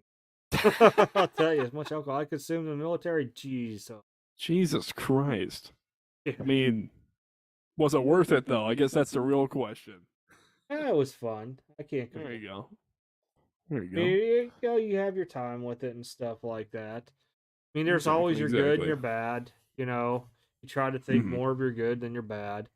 I mean, you go on deployment for a year, come back. Some people had 10 grand, some had nothing because their wives spend it all. Some people come back 20, 30 grand. And you just try to readapt into it. And for me, I came back from my first deployment with almost $30,000 in the bank. And then while I was over there, I was at my 15-year mark on my second deployment in Afghanistan. So Yeah. number 2 deployment overall, about 30 grand I come back. Mm-hmm. And during that time frame, I processed what they called instead of getting 50% of my retirement when I retired, I got 40, and they gave me 30,000. It was cash free, and I get that money too, right? And that's where I bought in 2000. What did I get back? 10. I picked up those Brady Contenders autos rookies. Ooh. Yeah, I was the big guy buying $1,000 cards and stuff back then, but I had nothing else to do, and I mean, I'd still go out and stuff like that there. But the idea is with that, you were supposed to invest the money. I invested in sports cards, and people laughed at me. To this day, I laugh back at them now. But they can still laugh back at me too because they're like, "Haha, you can't sell that because if you get dinged, they'll hit you on child support more than what you already pay." God. Did you get jacked up from all the storms last weekend? Oh what? No, No? no. Actually, was not bad over here. It really wasn't. Oh wow, you lucked out. I was meaning to go to the ship show, but my ride kind of ditched me. But everybody going up there, they got wrecked. It was all snow, the wasn't it? They had snow up there. It was like mounds of snow. It kind of isn't say. great, especially if it's in near Amish country, where it's definitely not. It wasn't great. I was told that some people got stuck in the snow trying to go up there. Like it was a bad situation. And I'll tell you what, Not those great. winds tore apart down here. We had so many people without power. I had my power went in and out Ooh. a couple times, but just Yeah. that 1 second flash type deal. And I thought I was good. So I was gonna go up to the awesome flea market in Shepherdsville Saturday. Well, on my driveway, I look up. I didn't see no shingles down or nothing on my house. And I thought I was good to go. I just looked on the ground when I went out. If there's shingles down, I'll see them all on the ground out here. Yeah. And I look up. I'm like, what is that hanging up there? And I'm looking around. And I seen these geese on people's roofs and crows. I'm like, stupid crow on my roof. I backed up. I'm like, man, it looks kind of square. So I drove around the backside. I'm like, oh man, I'm missing some shingles in a patch up there. I'm like, damn it. I'm like, this sucks. Damn. And then the guy hit me up as I just left the house. He's like, hey, I got a fever. I'm not going. I'm like, oh, okay, cool. Well, then I'm just going to head back home and take care of this. Luckily, I had a guy come out Monday and reshingle my one piece.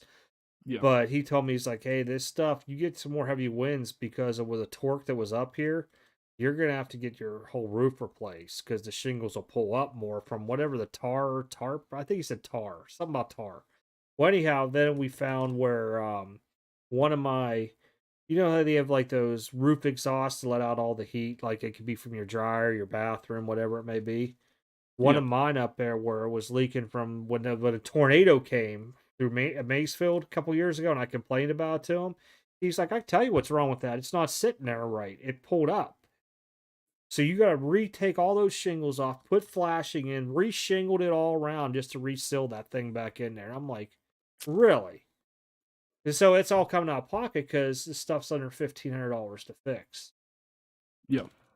But just painful. He's like, I'll be back out. And he goes, give me a couple weeks. I'll do that. He goes, you're not going to leak. It's caulked all around here right now.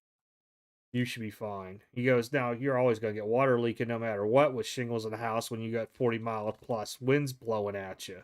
It's going to blow up on her eventually and drip through. He goes, part of life. But yeah, I was wondering about if you got hit. I know a couple other guys, like there were trees down. I think that other guy, yeah. he was in the WhatNot. He lives up in Floyd's Knob, I think it's called. Yeah, Floyd's Knob. And he was talking about all the trees down. I was looking at Louisville, like there was trees on people's houses and stuff. It was crazy. Like right behind my Sounds house is crazy. one of the main roads that go into Post, and it runs down the backside of Vine Grove. And during the middle of it all, I'm hearing like, and I'm like, somebody out there with a chainsaw? Couldn't see it, but you can see all the cars turning around, and then it was a big post, and there was a big tree fell down across the road out there. And I'm like, damn. And when I drove down there, but I was looking around the whole neighborhood. There's a lot of people still don't have their houses reshingled out here, just missing patches. I'm like, man, that was the first thing I jumped on. The insurance called me today, and they're like, oh, okay, did you get a tarp? I'm like, no, a tarp in my roof was $500. Why would I tarp it just for you guys to tell me it just needs to be at this time? I had it reshingled. But I said, when you get a patch shingle job, it's not guaranteed by nobody. For real. Nobody will guarantee it. Now, if you got a whole new roof put on, they'll guarantee it. So, like I told him, she's like, okay, well, we'll come out and take a look. It's not bad. They've always treated me good. I'm like, Yep. listen, you don't have to give me all that. I said, Brandon, my rep already gave me the heads up, 10 to 20 business days probably till I hear or see anybody come out here. And she's like, oh, I said, hey, if you straight shoot with me, I'm good. Give it to me straight. If it's that bad, and I said, I'll tell you now, I already had it fixed. She's like, oh, you did? I said, yep. She goes, you have before picture? I said, sure do. I said, we're good to go. You could look at them. This is what was done. You got a receipt? I said, I forgot to get a receipt from them. If I need one, I'll get it. If you guys are going to need me to come on my deductible and repair the whole roof, which I highly doubt they will do. Yeah, no way. No, because the weird part is, okay, so I'm a townhomes. So I'm the middle townhome unit of 3. So my front, because of all the different pitches or angles, whatever you want to count it, you could do my whole front of my shingles just on my own, okay? But the back side is just one angle, the whole 3 of us flat going across. You just can't patch or re-shingle one section. You have to do the whole back.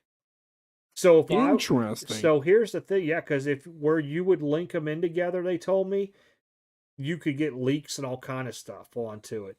So I was like, so basically, I would have to pay my deductible, and my insurance would have to cover the whole roof for everybody. And they're like, yep. But I'm like, well, that sucks. That does not sound great. Yeah, because you know the other people ain't going to chip in and be like, oh, well, yeah, we'll just pay for part of it too if we're going to get a whole new roof. Yeah, no. Me, if somebody came over to me and was like, listen, we got to do this, I'm like, well, how much is your deductible? Well, I'll pay you a third of it. You know, if it's $1,500, let me give you $500 towards it because $500 is my roof. That would be me, but there's a lot of people who won't do it. I wouldn't even ask anybody else to do it. So I was like, well, I guess we'll just keep doing patch jobs back here because I'm not getting people's permission and asking all this other crazy stuff about. I'm trying to see who else is on. I thought Polo was on tonight. He is at 10. Here we are looking at Pokemon way down here. Did you Everybody recently Pokemon. I've been hearing a lot about doing Pokemon. Sounds like you're starting to get back up there. Somebody told me something in the chat about. Oh yeah. Pokemon. What up, Binder? Oh, he's from Dallas. I can hear it even through your end there. Yeah, he's in Dallas. They're doing, a lot of people are streaming from Dallas. Somebody said there was a Pokemon thing. Yeah, did you see the Pokemon mystery pack scam happen this week and whatnot? I did not. I'm gonna have to look for it. Is there a YouTube video over it? I wonder if Sports Card Radio or you did something over They didn't. They just had Seablaz on live. Ooh, they did. I saw that. That was really, really interesting. And I was really surprised that Seablaz handled himself so good. I was Mm-hmm. really surprised. He was not like gonna get all. Feebless. He was not himself normally, how he is. Yeah, I guess you could say that he did get to take his shirt off at the end. I guess him and Kenny Golden are going to do the best body competition at National. So for all you people out there want to know who has a better body, Kenny Golden or Bless, stay tuned for the National. There'll be a live event, free admission to the show, Hey, to the and gun I'm show. just saying, at least Seablaz could totally dance in in Las Vegas. I mean, I We don't don't know. know. We've never seen Kenny Golden dance before. He might bust That's out some true. freaking 70s moves, man. I mean, he might. Oh, fair. Could you Good see point. him bringing out like a pole and doing like some kind of routine, and next thing he like cuts a QVC sports car promotion? Oh boy, people would go nuts. Yeah, I They mean he really can't have would. Don help him anymore because Don is deceased, R.I.P. But I Yep. mean, he could pull something out. We don't know what he could do. I mean, other Fair than say enough. he Fair lives on a enough. 9 acre place that's 4.2 or something in reality. I forget what actual numbers are. Yeah, I was really surprised to see Steve Les come on the sports card radio. I was really shocked on that, Say and the I least. and I kind of liked how he handled the situation with Santiago Sports onto it, where he was like, "Yeah, let's go. We're gonna fight. We're gonna have a freaking sports card YouTuber boxing thing here in Oh my Vegas." god, I would love that. My god. I was waiting for something like that, and I was like, you know what? You Who's could pretty boxing Jeff Wilson though? That's my question. take a number. It'd probably be a lethal lottery. What they would probably do I'd with love to everybody that know. hates Jeff Wilson, they put your name in a hat and they'll pick you out. Yeah, it's crazy how many individuals. I'm actually wondering at this point how many individuals have made a video over Jeff Wilson so far. Well, he has his own rap song out there. I heard that. Yeah. I died laughing. I thought they made that up, and it was. It was somebody posted it on Spotify or I forget what it's called. And I was like, "You gotta be kidding me!" Somebody made a rap about him ruining the hobby, and I'm like, "Oh my Oh gosh, my that is the most god. craziest thing I've seen yet." I wonder how many God. times that thing's been downloaded. Oh, that's actually yeah. That's actually a fair point. That would be actually a good I wish Sports thing Card to Radios find watch out. this. I'd ask them what the name of that song is, and then we do a little search onto it. I don't know Say if the it's on least. Spotify or Apple Play or whatever the hell other damn things are out there. But just Yeah. to be able to look at it and be like, this thing's been downloaded. Like if it had over 10,000 downloads, I'd be like, wow, that's amazing just for this. Yeah. I mean, I will say it's definitely very interesting, of course, him being the old boss of mine. It's very interesting seeing everything happen. It's like, damn. Hmm. I'm just saying, it's very interesting seeing them over at Market Movers now messaging like sports card radio about stuff. Like to step out of their own front to be like, hey, this is a guy at that one trade night thing. You know, kind of like I was shocked on that. depersonalize it. I kind of figured it was Jeff Wilson out of the whole list that they had on their poll. I kind of figured it was What do Jeff you mean? Wilson. That they posted a poll. Guess who emailed us? And there was like Yeah, a no, bunch of names on there. it was Jeff Wilson. I almost thought at first it was the Jamie guy from Hero Sports. I really thought it was him because I know he's out of jail and all that stuff Oh, now. gotcha. But I was like, bet you this is Jeff Wilson. I bet you it's not even for a lawsuit. As soon as they popped it out and they showed it, and I was like, oh, it's not even a lawsuit. I pulled it. I thought Yeah, so. Because I didn't think it was Kenny Golden. I didn't think. Well, I do Brian Gray. His name was on. Brian Gray came live on there one night with yeah, I them on remember Sports that. Card That was Radio. during their streamathon thing or whatever that was. Yeah, with when they were doing the backyard thing. So Yeah, I knew it couldn't have been him, and I was like, I highly doubt it was the great freaking tenderizer curator guy. So I was like, yeah, with all the names that were on there and some of the other people were guessing, like Backyard Breaks and all this was sent him an no, email. I was like, I guarantee, I just have a strong feeling it's Jeff Wilson out of them all yeah, because he would be the type of guy that would send an email out and about something just off the wall. yeah. I will say, I think Jeff Wilson with the stuff was seeing everybody rip into him for like months and months as far as like market movers and just the stuff in general. It's super easy to feel defensive about it and stuff. And initially, whenever you're like, I'm gonna sue you and stuff, it's super easy to be defensive.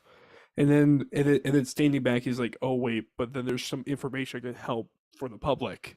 Well, Now we gotta cooperate here. here's the thing: if you're gonna sit there and try to hit people with cease and desist and use the word suing with Yeah, a cease and desist for defamatory things, yeah. and then you get some like second grade freaking law guy out there onto it, it's not going to help your case because that person's going to post it live and make you look more stupid, ruin more about you. Because I Hmm. could tell you now, I know dealers that Jeff Wilson have come up to at big events, and they say they will not deal with him to his. Really? Mhm. There was nothing to do with I him, thought and that Jeff because like when paid strong a lot of times, so I thought that they would like that. nope, because here's the thing: when he comes up to your table, say you have 3 tables at a big event, 4 even. Yeah. He's Okay. got so many people with him with his entourage, it stops everybody else from coming in to seeing your stuff. And he True wants that. to make a production out of it. And people don't Yeah. want that. They're there to sell cards and buy cards, not spend a half hour with some freaking YouTuber doing all this stuff. Now another YouTuber might be like, "Oh, hey Jeff Wilson, yeah, buddy, let's get a picture and a thumbs up and a peace sign," you know? Yeah. I'm just like, no. I mean, I know for a fact 2 guys that told him to go away. And I Mm. was surprised by who the 2 people were. I will not name them out, but Yeah. they said, yeah, he tried to come to me. I told him get away. Now I also know another guy who sold Jeff Wilson his Michael Jordan, the first Jordan rookie he bought. I believe it was a quad 9.5. I think Yep. he spent 20,000 on it. I know who he bought it from, and it was funny And it because is this the Fleer one or is this the Flair, Star one? Flair. Gotcha. This was Okay. years ago. And Oh, because gotcha, somebody gotcha. found him on a video and it was posted as a hee hee ha ha, look who you're on freaking sports card investor. And he's like, what? Who? Oh, that guy? I remember him coming up. I didn't want to sell it to him at that price. He was worried about his wife and everything. And I was like, man, he just told me what the whole video was about. Yeah, it's very, very interesting seeing it though. Like him recently seeing the stuff he pays for. So like per se, he sees a card that he wants and stuff. So like a good example is recently he was getting like a bunch of Tiger Woods stuff. So like when like he was coming up, he had a bunch of cards and stuff, of course, himself. He would of course trade some of his like good stuff that the dealer would want. He paid full cash, basically almost full like upfront with the card into the stuff. And it really is like, I get it the whole point, like if you're a sports car investor, like you think it's gonna go up in price and you'll have that room. But I'd rather not start off at a deficit if you're trying to sell the card. He pays really strong. On top of the time, it kind of I don't know. I just don't think like looking at the buys and stuff. It's kind of hard to track Well, some like of the how he stuff would be he's handling. buying is very rare. You don't see pop up a whole Well, yeah, lot. no, I So agree with you're going to that. have to buy it strong. Like some of the No, I cards agree I'm with sitting that. on, I wouldn't settle for anything lower on because I know what the pop value is and who's on it. And I know You what the know, I last mean, one yeah. sold lower than it. But I mean, why would you settle for less onto? But I got what you're saying. He's trying to I mean, invest in like a the card. Zion numbered prisms and all that Oh, hell stuff. no. Yeah, Like his like Kobe stuff. that's kind of stuff. I mean, Yeah, no, like the Kobe stuff he was buying, I seen the Tiger Woods. I agree. I mean, there's not you don't see a whole lot of Tiger Wood autos out there. no, Even you I do don't at not. a lot of the shows. You might even at the Monster. I think I only ran across 2 or 3. Yeah, So I mean, you're gonna pay a premium on those if you want one. You're yeah, probably gonna pay whatever this last sold was. You might be able to get $100 off. That might be about it. Maybe you get 5 or 10%. yeah. But how bad do you want that card? That's where it's going to come down to eventually. And like I I said, am, I am curious though. I thought that somebody said that they would, but I haven't seen the number. Has there been somebody that's gone back and done? How about this? Let's say they make a market movers account. We're gonna go in and we're gonna track every single card that Jeff Wilson has bought. We're gonna put it in there. We're gonna see how he's done. We're gonna put in how much he paid, at what period, at what time, and we'll see how they've done. Sports On Card top of Radio that, did a with it, couple like that on him. yeah, yeah, it was more like selective, like like here buys here and there I for think what it sure. was like his top 10 buys that he did. And Oh, top 10 gotcha. was like his most expensive buys where he lost a good chunk of money on this stuff. Yeah, I mean, look what he was buying the PSA 10 Jordans for and what they sell for now.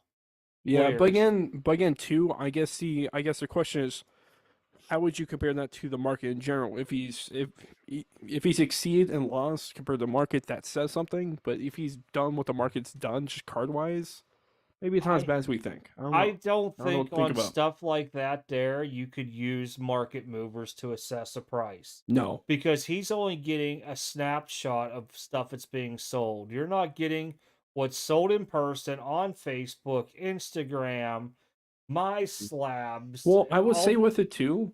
The thing with market movers is too. Okay, I can't share a lot, of course, nor would I ever do that to them.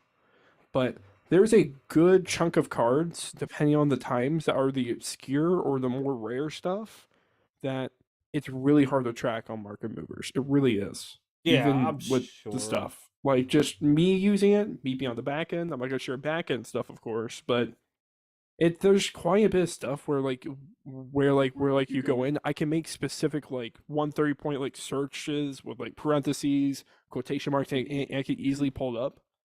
But with market movers for just different stuff, it just I don't know.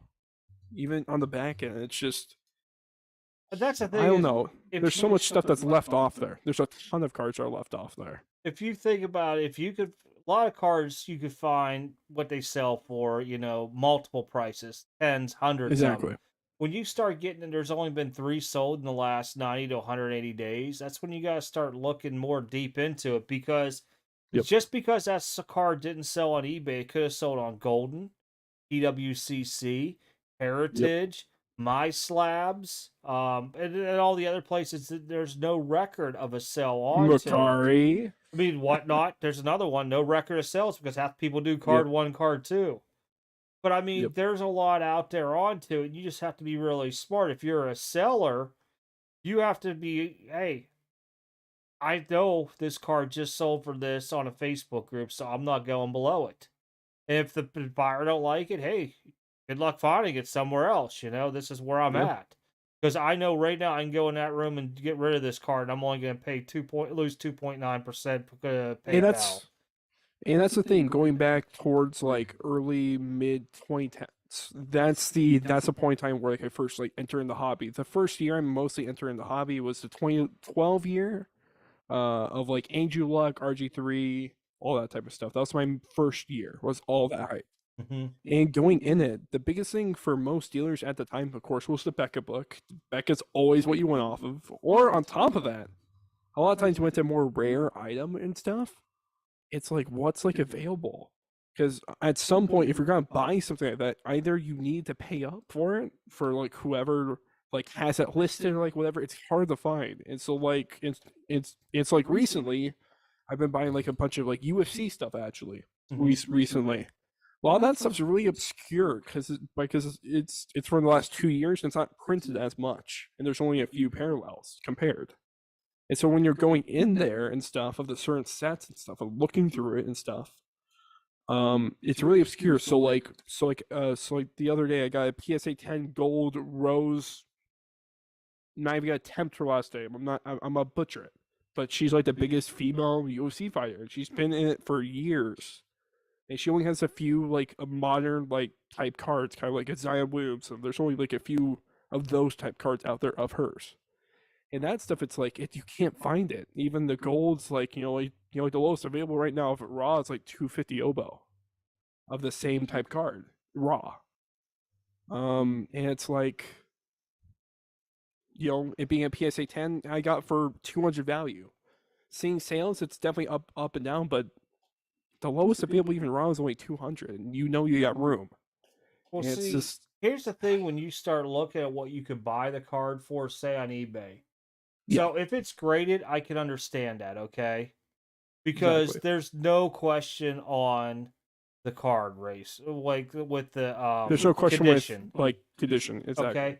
Now, when you start going raw on there, just because you could buy the same card I'm selling for 500 for 450 on there, you don't know what's wrong with That that. doesn't mean the condition on it. And that's what I try to tell people. Now, if there was like 4 or 5 on there for 450 to 460, 470, okay, you probably could pick one good one out and might be able to match what I have here. Exactly. And then that's when I start thinking about it. But when I start seeing other stuff, like buy the one on eBay then. Well, I have to pay for shipping and sales tax. I'm like, well, my price includes shipping and sales tax. It's one of those things where you have to be smart as a seller along with the Yep. buyer, because there's plenty of times I've talked to people that come up to me and I might miss something, because you know as well as me, a search is only good for almost, I don't want to say it's only good as far as you could input it. So Yep. if somebody has a misspelling, a year different, whatever it may be Yep. on there, that could alter you trying to find when that card's sold for. Yep. And that's So kind like, of, well, yeah. that's Like good. these, so like the most common one I've been using recently when it comes to the misspelling ones, I love to use when it comes to buying wise. Specifically, I also have search like things for like finding misspelled cards, commonly misspelled cards. So like, basically, if it's a Hall of Famer and basically on the card it's spelled a different way, then what most listings are the sell high. So like Ed Reed, his rookie year, it's Ed Word. And a lot of times, if you're searching that, normal Ed Reed stuff isn't gonna pop up like comp wise or search wise. And so like Bowen Chromatos, the last what 2 weeks, I bought in two different Bowman Chromato like rookie autos. They're just named Edward on the listing. Bought them all for $90. Sold one immediately within a full day for 280, like instantly. And just stuff like that. It's just you can't really in the moment with seller or with buyers in the moment. It's really hard to show that like, hey, listen, this wasn't the listing's wrong here, and you could totally check it and stuff. Like there was an instance the other day of a Bowman Chrome that I bought. It was Bowman best on the listing. It was Bowman Chrome, and anybody that knows Bowman Chrome does a lot better, especially if it's a first card. And like with it, it's like, and they're trying to use that comp. I'm like, that's the comp I one bought it for. It too, you can easily tell it's mislabeled, but yet they're still stuck on it. And people gotta realize, like, hey, you're not gonna be able to buy it anywhere near there. Sure, there's a comp there and stuff, but like, go find it. Go have fun. Very true. I mean, Yeah. one of the biggest things I used to do till eBay corrected it, guys that had periods in their first name, like JJ or TJ, Yes. I used to clean that up with putting the periods in there, because that's the correct way of doing it. Other people would just put like TJ, no periods, and I was buying Exactly. TJ stuff. The other one, Giannis. Before Giannis become very, very, very hot out there, a lot of us were tracking him, and people couldn't spell his name right at all. If all you had to do is just do a couple of letters in his last name, and you would get a whole batch of new listings. Yep. I'm looking at my new listings on D for a box though. I'm checking ComC auction, so I get you. Also with it though, I will say auction wise, as far as autographs, I've also found a recent thing aware of how people list the autograph wording. Do they spell auto like normal, or do they type out autograph, sign, autographs, and all that type of stuff? Like, and basically, I minus out the auto and the common words. A lot of times, you'll find a lot of good deals on there because if it's misspelled, like like if it's a authentic PSA card, but they did it like signature or something to that effect, it's like it's hard to find like good deals, but once you find them, it's like nobody's buying them because they don't see them. Yeah, he just posted 118 cards for me, so I'm making sure the pictures match up with the listing. So I'm It listening. would, and the titles and everything. He messes it up all the time. Mhm. God. I had to go through a guy I knew, Kyle, on Facebook to get all my stuff fixed last time, because the other person on the other end was not understanding what I was saying. It was pretty plain and simple. He understood directly, and he had to Yep. do all this stuff 24 hours before. Get rid of the cards that were not mine, put mine back into my account, but I couldn't view them. I had to go a different way. And Yep. then the ones that had all the pictures jacked up, they had to take down and relist all those. I'm so sorry. Oh, that's And I'm fun. like, no, no, I'm just trying to explain it all. That's why I listed them all out, what all was wrong with these exact cards. He's like, no, I understood completely. It's some Yeah. people just they're not baseball card smart. They know how to do their job here, but they they don't understand the Exactly. talk, the So like, lingo. so like, so like with the Bowman situation, like they list it very, very right, but the one mistake of the of putting best instead of Chrome, huge difference. Huge difference because I can tell you the buyer pool for Bowman Best is fractions of the people that buy Bowman Chrome and stuff like that. Even though it's like you really are doing it well, and you're listing it well. It's just a small mistake. It's such a small mistake. You really don't think it would make a difference. It makes a ton of difference. Well, they just screwed up one of my pictures. It's supposed to be a playbook, and the front card is the back of the card, and there's a back of the card is somebody completely different. We love that. We love Long that. as the front picture is good to me, I don't care, but I can tell where it's at right here. Because the Yep. front picture is on another listing. But what's weird is all Huh. the cards below it are right. I think. Interesting, Nope. huh? Oh, yep, all the cards below it are right. Just two listings are jacked up. So basically, Charon Panky has my auto for his back card. So it's like looks like it's two autos. And then when you Yeah. go to the next listing, it's the two backs of the other cards. I'm really not worried about it because I really don't care. But because I just don't want to take two cards down just to relist. I'm just looking at these going, wow, I sent him a lot of stuff that I would never be able to move. We'll see what sells. Like this Johnny Manziel will probably sell because I can't. Hey, Oh, his freaking autos still do like tons of money. They still sell really, really well. So I mean, I don't know. yeah, I said like he can move hockey for me all day long. Mm, Hockey, if I can hold it as long as I want to with it, but there's like a lot of stuff on it. I just send to him, and he'll move yeah. hockey for me all day long. His hockey people go nuts on my stuff. Really? All the Interesting. older hockey stuff, like anywhere from like 2000 to 2000, like 18, 19, dude, they crush it on there. And the thing is, Damn. he gets a lot of watchers on this stuff, but then all of a Yeah, sudden, he like does. the day of or an hour before, it might be at $5. Next thing you know, it's up to 30, 35, 40. And I'm like, holy crap. That's why I'm just looking. I'm like, I did send him a lot of cards now. Like, holy cow. I don't even know what some of this stuff will go for. Anything I put on here at least had sales of $4 or $5. I know. But Yeah. that's the thing is I send bulk that way. Like he has a package that'll go up Tuesday. It's a 20 card one. I mailed him another box he'll get Monday. And that's pretty much it for a while from me. But when I go through it, I buy all these big bulk lots out. If I know I personally can't move it, they go to DC, especially if they're a relic or autograph. I just send it directly to him. And as Yeah. long as it sells more than $1, I'm because at $1 you only if it sells for 99 cents, I'm only making 4 cents in the car, which sucks. But if it Yep. sells for like $2, $3, $4, I'm perfectly fine on it. But like I said, when I buy the bulk loss blind, I don't go through every single card. Well, one I did. Actually, one guy I did go through every one of his cards because it was the easiest way to do it. They separate between like what I would sell at $1, $2, and then everything else went in other boxes I had to price out. But like the last big thing I just picked up, I was telling you about the local deal. I skimmed through and I was like, hey, I would be selling these anywhere from $1 to $3 a pop in this box. I'd be comfortable with paying $1 a card. And the guy's like, that's fine. And then, like I said, you go through it and all of a sudden you find a couple $20 or $30 cards that makes you feel better, Yeah, exactly. And that's just the way I've always done it because it's really hard when you start, wow, I can't believe I Also, a favorite thing of mine during this like season right now when Bowman prospects are shooting up. So the thing is, I already bought my Bowman prospects like a while ago. Like Mhm. I bought them months ago before when they were low.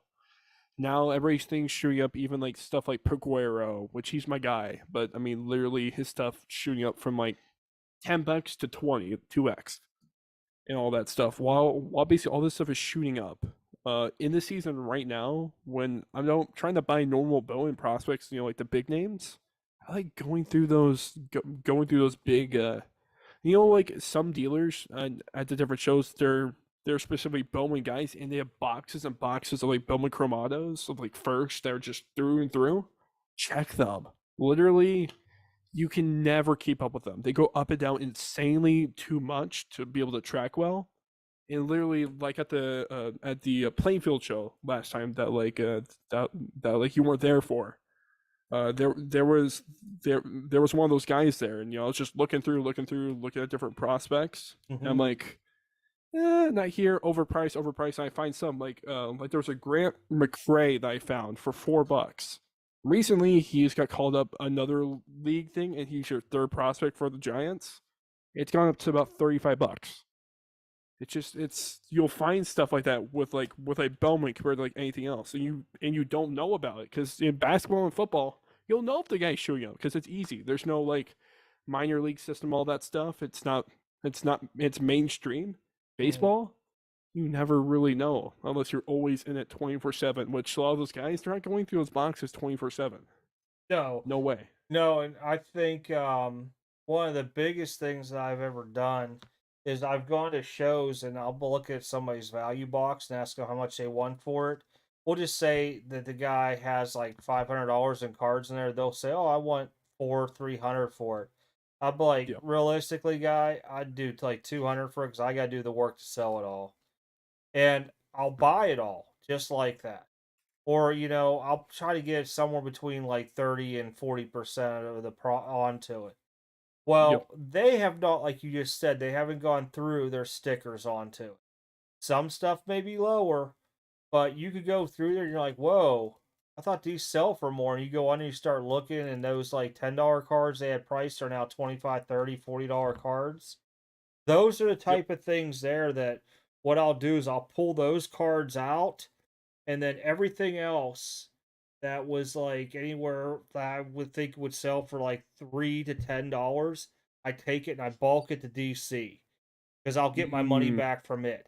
So I yep. might hold out of that, like say out of that value box, says holding two, three, we'll say test 200 cards in it. I might Yep. hold 30 and the rest go to him. I get my money back plus some a little bit onto normally. Those other cards are profit. So what I'll do then is what I've been doing with a lot of stuff is I'll just take them on WhatNot because it Yep. don't matter what they sell for. You're not going to hear me go, "Oh man, that sucks, man." Where the guys get disgruntled. I'll just say that's a good deal. That's what Car I valued the salesman out card at. here, auction cars practically. My God.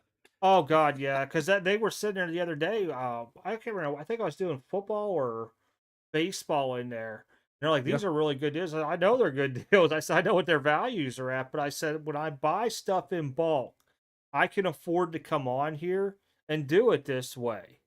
Now, if I was sitting there and I'm like, say I had the $30 card, I bought it for 15, I'm starting the auction at 15. I still lose a little bit at 15, but the idea is if I do 40 of those auctions, Yep. hopefully like 25 of them, you make a profit on, you take a little loss in the 15, maybe, it was like a dollar 50, say roughly dollar 60 Yep. a part, but you're going to make that on all the other stuff. And that's where a lot of people don't understand onto. You just can't take cards that you're buying at 80%, we'll say you get them at, and praying you're going to make money on WhatNot off of. No way. Yep. Exactly. Yeah. Wait, Yeah. With all that banks stuff, collapsed? it just makes sense at that point. What, banks collapsed? I didn't know banks were collapsing. Do you mean like going out of business, like bankrupt? Silvergate and Silicon Valley. I don't follow that stuff that Yes, yeah, much. yeah, yeah. There was a biggest bank for Silicon Valley. They're selling through and stuff, and so basically the FDIC as far as your insurance stuff, it's a whole thing right now. It's like all over the news right now. What was funny was Hold on, I'll be right back oh here. good. So just to talk about the bank thing here. So when I lived in Georgia, I got a local bank down there just basically for back then with eBay, people were sending you money orders, checks, and all that. So just so I could go in there and deposit. So I was a drill sergeant during this time frame for the Army. And I can tell you that bank changed names 3 times. It started off as SunTrust Bank, went to Wachovia, and ended up being a Wells Fargo. It just like it got sold out each time. But if they like collapsed and they're done, like nobody's buying them out and rescuing them type deal, that sucks. Because now you're wrapped up with people's money. I got it's FDIC insured and all that, but that's horrible. I'll have to look at that. I didn't know that though. Henry, what's up? I just seen your message. We've been just chit chatting. I talked about my SGC experience in the beginning, why I now I'm done with SGC because their customer service sucks. We talked. The other part we talked about was the WhatNot card show they're doing version 2.0. I'm part of it, but I'm kind of curious to see how it goes. Last one they did was pretty decent, but there was a lot of people got some steals of deals.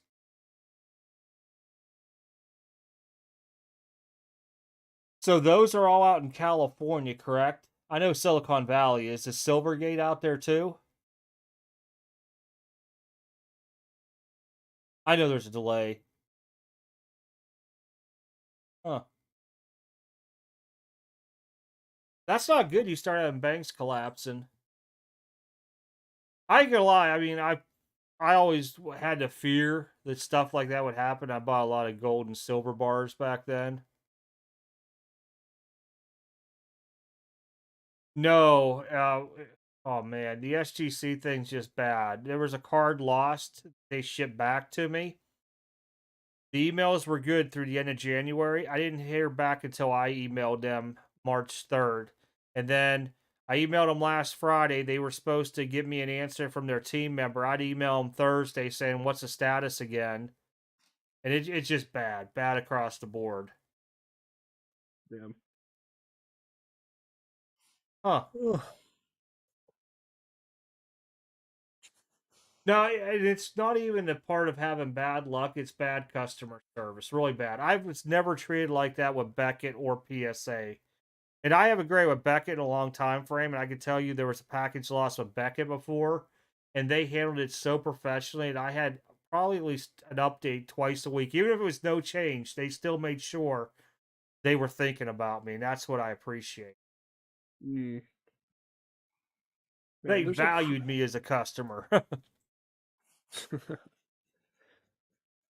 I didn't know all that. I wonder, man, I don't know. We're talking about the banks crash and stuff like yeah, that.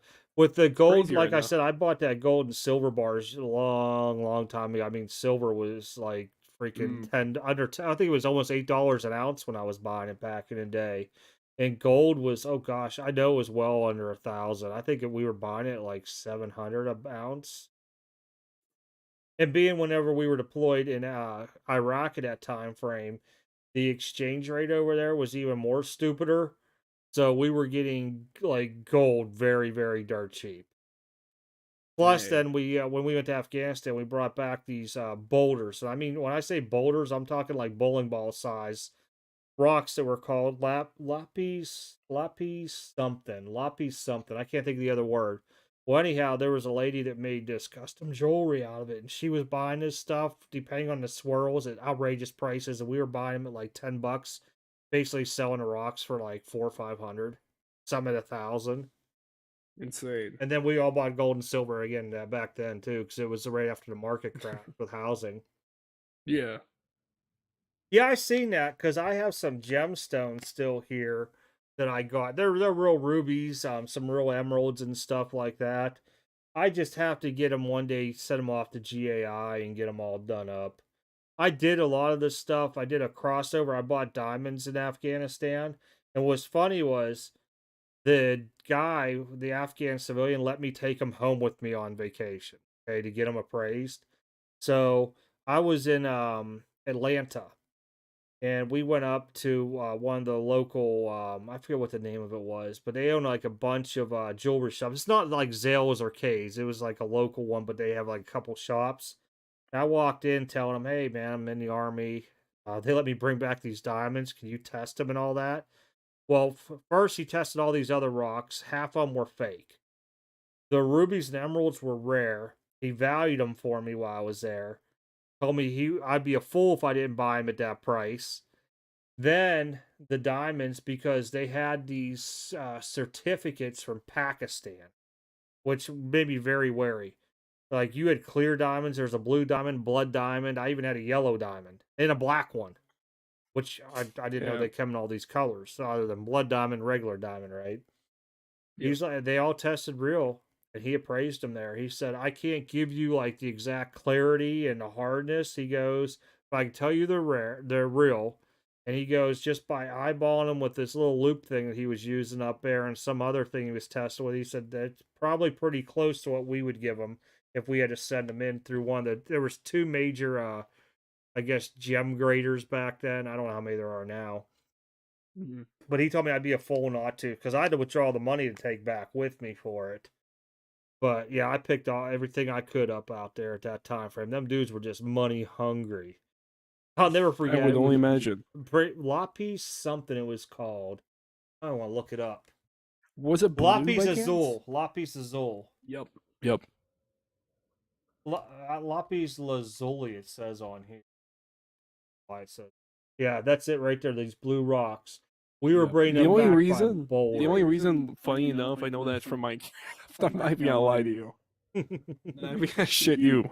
Like, I just, man, talk about diamonds. I'm trying to think about this Flair showcase. Frank Thomas here, diamond cut 95. Cool ass guard.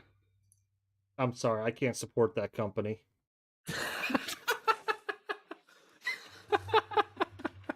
Yeah, yeah. Hey, on the buy here. If I bought from Damn. that company, I would have to send it to another one. I mean, to be fair, I'm buying. I'm buying from ComC. I mean, I would probably rather send to GMA. Really? We get No, that bro. point now? No. Damn. All right. Now people We're will getting that start point bringing now. me those slabs. Like, Come on. I'll be at a car shop. Let's Like, I don't support that go. show. I don't support Come that on. company. It'll go to CSG. Did you win it? I have $58. The short put I from see green Flair on there. Showcase. I'm guessing you won. Yeah, I'm assuming so. 58's not a bad price on that. Honestly, raw they do about 30. Yep, there we go. $58. You know what? What I need to do a video next time my auctions end on DC, and it's just not to show what they're selling for. Yeah. When I click on it and it says like the time's up, if I click Yeah. on bids, there's still a minute and a half left, and there's still It's bids still coming. bidding through. Yep. Yep. And I the hate funny that. part is, I'm going to show it that the auction's expired and I can rebid on too because that glitches back big time. Be like, I'm screwing this guy right now. Watch. Well, I watch can't because me- it'll be watch my me own screw him. card. I can't bid on my own. Freaking, they would Oh lose well, their I mind. mean, pumping and dumping. I don't know. Yeah, pumping Might and be able to dumping do my own cards. Yeah, no. There you go.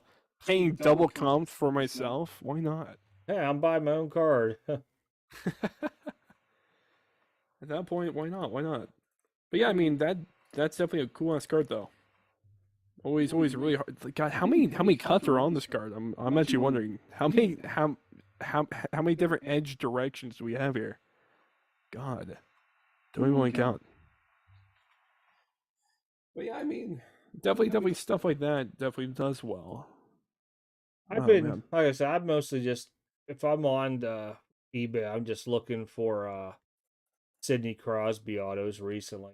Oh, I searched for that. There, my 101 cut autos and bat knobs, bat barrels. That's it. How much do those do? Like the Future Watch ones. How much are those even? Future, oh, for hockey?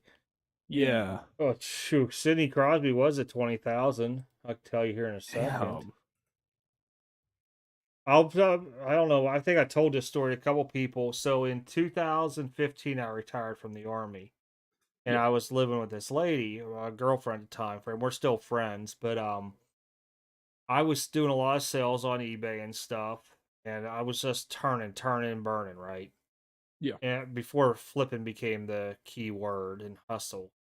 So Yep. I probably had about 1,800 in PayPal, which is a lot of money to have in PayPal for selling, buying cards in bulk lots, then breaking them down and selling them. Yeah. So I wanted to buy a Sidney Crosby Future one. PSA 10. $1,200. I didn't want to buy it. She said, "Oh, let me see here." And she grabbed my mouse and was looking at it. "Oh, this looks nice." She hit buy it now. Boom. Just, well, now you can't say you don't own one. She's smart. I mean, to be fair, she did what you wanted. I don't know. I'm gonna I tell don't know you. what's her hate on that. No. If it wasn't for her, I wouldn't own that. A BGS 95 just sold for 11 cents. I can't find a PSA 10. Yeah. But I just showed you because I bought his and I bought Malkin's. Malkin's was Ooh. definitely a lot cheaper, of course, back then. Oh yeah. I paid $800 for that. Interesting. But that's what I okay. was doing back in like 15 and 16 is you could go on there and I would just search lots and I would buy out lots of people. They would have a ton of like relics, and I was basically paying Yeah. 25 cents a piece. I'd buy them and I'd list them at $1.95 on there. And I remember having to keep asking eBay to raise up how many items I could have on there for a month. And they finally made me something stupid, like I think it was like 25,000 listings I could do a month. And Damn. it was just always turning. Every day I was shipping out like 30, 40 packages, right? Hmm. And then we were buying cases cards from like the David Adams Black Friday sale. Spent Yeah. it was a little over 5 grand. That was a lot of money back then. And I was buying a whole crap load of Fleer Retro basketball the last year it came out because they still had like the PMGs and stuff into it. Yeah. And I bought the College SP Letterman. Those were normally like 500 a case and they were 350 a pop, and I maxed out onto it. Then I you built her account and I maxed out on it too. So like all these cases came in. I'll never forget because it took like about 2 weeks for them to ship all this stuff out, and the UPS guy showed up at 11:30 at night on a Friday because we didn't think it was Damn. coming. There was no way in hell. And Yeah. I just wanted to lay down in bed because I was just beat. I didn't even want to break that night. I was just tired. And you hear the doorbell, and she's like, I think UPS is here. I'm like, it's late as hell. And I'm looking out, there's a man out there, and we're out in the country in Indiana, out in Corden. Oh, But like okay. the country, like Okay. the real south end of it all. She's Yeah, gotcha, grabbing a gotcha. shotgun and stuff, and I was just laughing. And we open up, and she's like, I still got a couple more boxes coming. Hold on. And I'm like, no, no, hold on. I'll come help you. And we got them all in. She's like, well, so much for going to bed early. I said, wait, we ain't open them all tonight. Because she loved to open. I mean, she was real. She didn't have like them fancy fingernails that would screw up cards and stuff. And she would open the pack up real nice and slow, go through, and she was handing me the autographs. I would case them and everything. And I'll never forget her pulling the Jordan. She was like Jordan relic out of the one. The Jordan was an actual redemption from that year. Got the LeBron out of 5 redemption. But she actually pulled a Jordan autograph for me, and she about died. She started shaking, like, you need to take this. I'm like, give me the card. Gently lay it in my hand, lay it in my hand. I'm like, don't mess it up. Don't fuck that shit up. No, but I mean that was the fun we had was that, Yeah. open all that stuff up, bought it at, certain prices, and I was grading back then. So back then a lot of stuff went to Beckett. Some Yeah. stuff went to PSA like the Jordans for registry and stuff. And everything else was turn and burn. And a lot of the stuff I could sell on eBay even after fees, and I would get the price of the case back off of the Black Friday stuff, and then I was still stuck with like all this other extra stuff that I could hold on to. So yeah, that was the old days of doing this stuff onto it. But I mean, I would sit there and have to do like 200 listings a day, and it was just painful. Taking Sounds all the like it. pictures and Damn. doing it. Yeah. What's up, It Dom? just sounds painful. Damn. Say the least. Yeah, I seen that low roller What's scratcher up? What's about the up? buy it nows. I just don't use it. I just go live with the buy it nows. I don't add it to their marketplace at all because I don't have time to keep checking every day on stuff. Yeah. Like for the WhatNot card show, I got a bunch of buy it nows on there, and I told everybody in my videos, you buy it now, it ain't ship until after the WhatNot card show. I'm telling you now. I'm actually interested on your take on this. Like the black tie guys that go to the shows like in person and do the whatnot sales there with the dealer and all that. Do you know that type of stuff?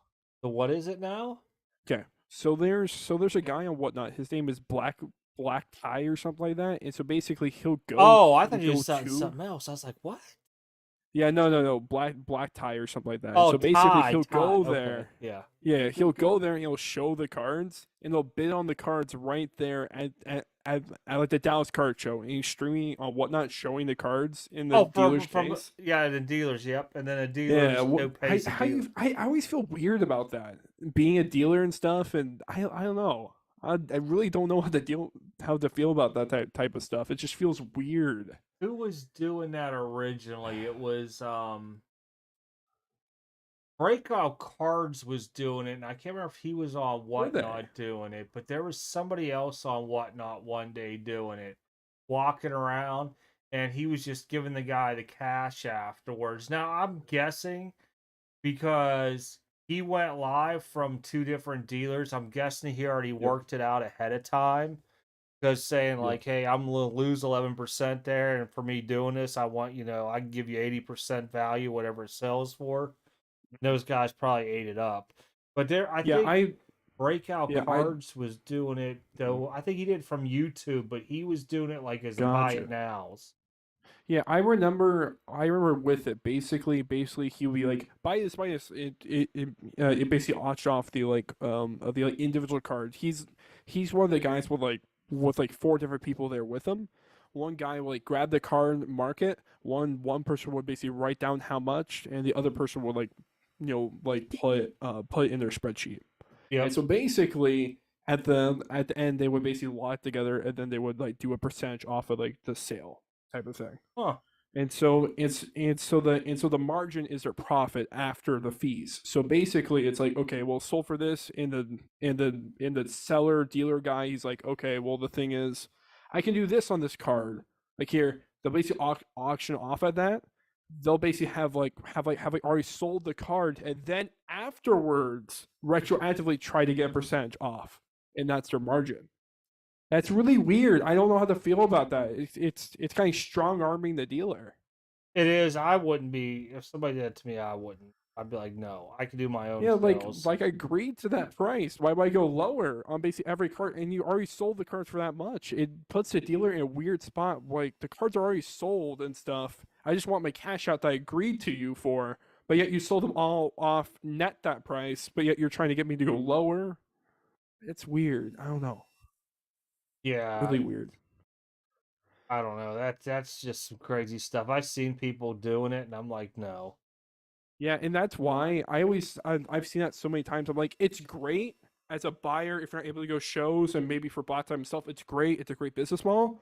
But how you treat the dealers doing that, it's like you need to agree to that beforehand. And most of the deals that I see on there, they do all basically after it. It makes it really really uncomfortable. It's like, what's going on here? Yeah, I'd be like, no. You might think you sold my card for that, but I'm not taking that. Well, no, You no. just lost money. The thing is, no. The thing is, they basically agreed on the net as far as like break even.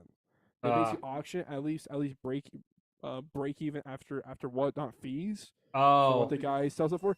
But the thing is afterwards, they're okay. We bought all these cards, and then they take a percentage off afterwards, and they don't talk about beforehand. I It's got really you. weird. It's like Yeah, it's like so they're breaking basically he even. sells the Yeah, card, says that he's gonna lose 11%. So if he sells a card for $100, he's like 89. Then at the end, he's like, okay, I can only give you 80 for this card.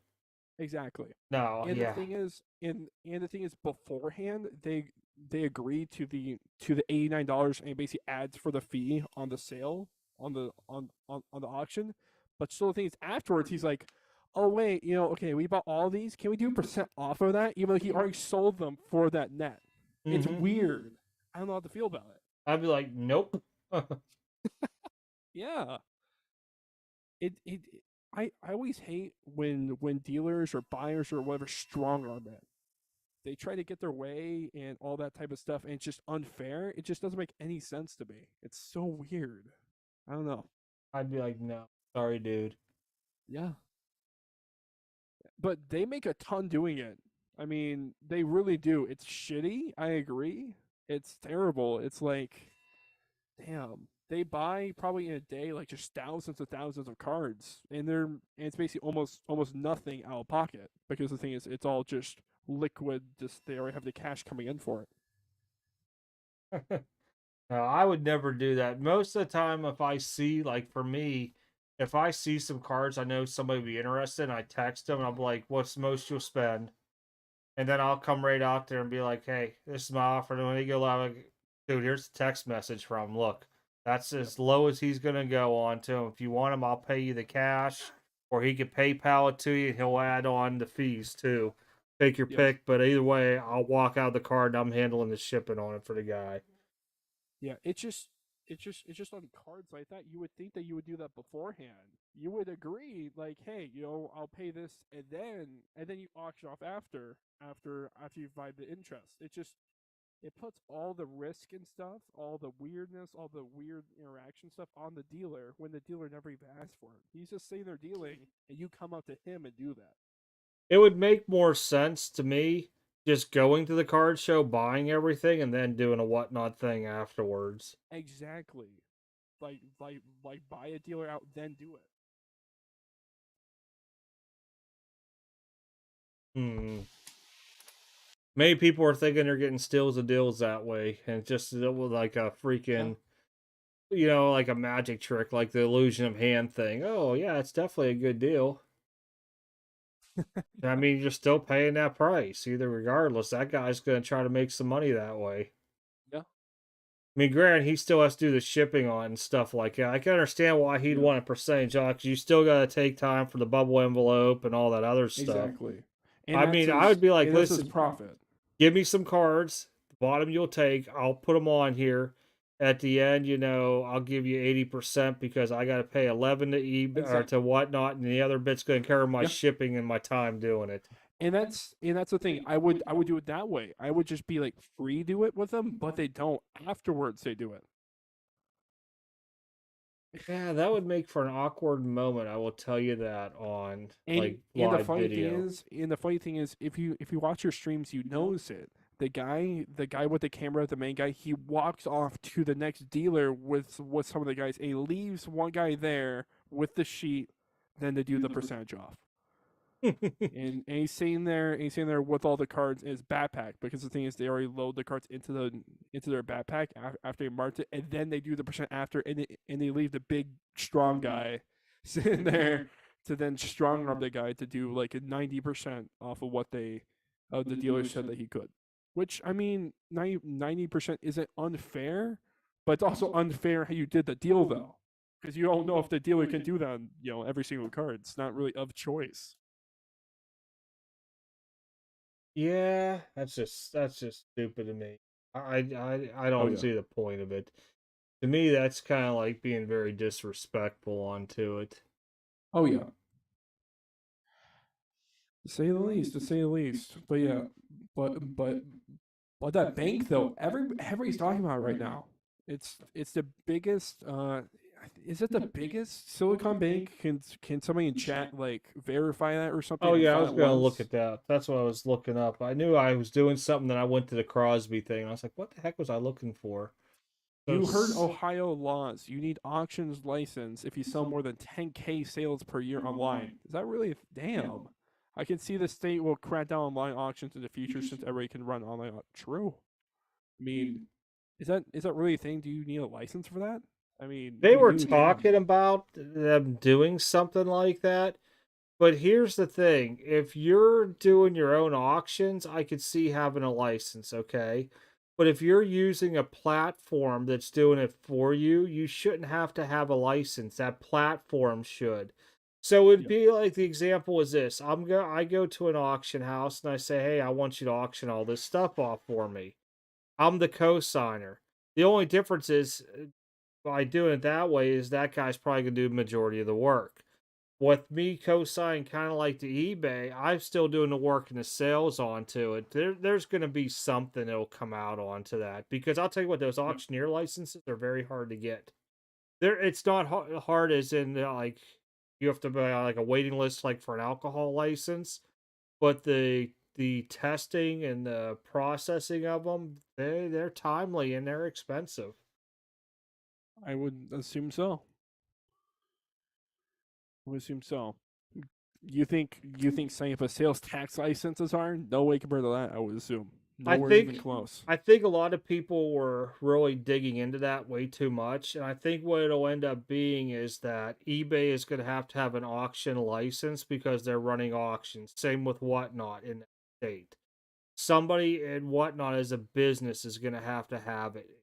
Us as like being an employee, we're technically an employee if you really look at that company. We're getting 1099, okay? Yep. eBay is going to 1099 you. So that covers their thing. You're an employee for that company. Now, if you're running auctions off of your own thing, I think that's going to be it there. High bid got in trouble. I don't even know who that is. English? I don't know. I'm a little confused by that. Well, that's probably the person's name, their Oh, company gotcha, name, High gotcha. Bid. I'm just saying that I think there's a big loophole into that law because if I'm being paid through a company and I'm receiving a 1099 like Whatnot, I get it. You're either going to get it through their payment processor or you're going to get it through PayPal 1099. I think a good example of that is like per se for me when basically I worked for market movers. All that tax liability, all that stuff, I don't need to file on. I don't need to do all that type of stuff. I don't need to run the numbers. I just work there as a 1099 employee. I don't need to worry about my own taxes. Yeah, and I I think think that's how yeah. it's gonna get worded, because I remember when the Wayfair came Act came out. That was a couple years ago now, probably about 5, where you Yep. met certain thresholds, you had to have sales tax licenses for that state. Everybody blew it out of proportion. I'm thinking that this is probably gonna be similar because I think what they're gonna try doing is there's a lot of people out there. Oh, Hybid is a competitor of eBay auction. Okay. I think what it's going to come down to is that with platforms using auctions, they're going to have a license in that state. Okay. Yep. Which is understandable because I'm using that platform and they're handling my money and they're paying me out. I'm just doing the long run onto it by doing the shipping for them. I think that'll be a bypass. Now, for me, like going, say I lived in Ohio and I'm on YouTube running auctions, I think I can get in trouble that way. Yeah. But I think the bigger platforms such as eBay and stuff out there, there'll be a loophole into it to where that business is going to have to get the license, and that whenever you're running your auctions onto it, it's going to be underneath their licensing, Yep. because otherwise they'll go bankrupt. I Hmm. mean, think about how many people have eBay accounts on there that do auctions and stuff. I mean, they would lose tremendous business off of it. So they're gonna fight that. No, it'll probably come down to being something like that with the bylaw on it. No question about that. I've never heard of High Bid before. It's probably it might be a smaller platform, and if they got in trouble onto it, that might be why. It depends. It's probably going to depend on how it's paid out. With eBay handling the payments and like how Whatnot handles it and stuff like that, I think okay. But if it's somehow where you're getting paid direct without a 1099, then it might be that way. Yep. I'm waiting on the YouTube version, honestly, on that. I've been waiting on it because it's such a big thing. YouTube Yep. having their own auctions thing with the YouTube channels. I'm waiting for that to Yeah, come I out. was actually curious about that. I've barely heard anybody talk about that. The lady that was working, does all the contracts, that Susan lady. Can't remember her So just last. she left. When'd she leave? Not that long ago. I was She gonna got say because this was she in the last 6 months. Somebody talked to her Yep, about it, nope, it definitely was. and Yep. she was Uh saying that it was one of the Ludwig. things on their drawing board about being able to host some kind of auction sell thing Yep. on there. Yeah, and they started it. I don't know if you saw it. Have you seen it? Uh-uh. Burbank actually started doing that not too long ago. They were their first one to actually do a live auction on there, if I remember right. I was there actually for their first live auction. It was actually really, interesting, So to say the YouTube least. has a program to run the Yep. auctions now.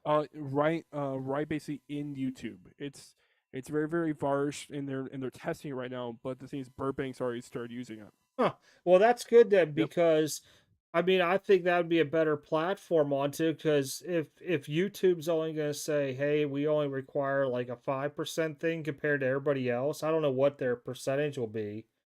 But I don't if think anybody shared that yet. I don't think so. but as long as it's not where if you could collect your money instantly versus being going through AdSense.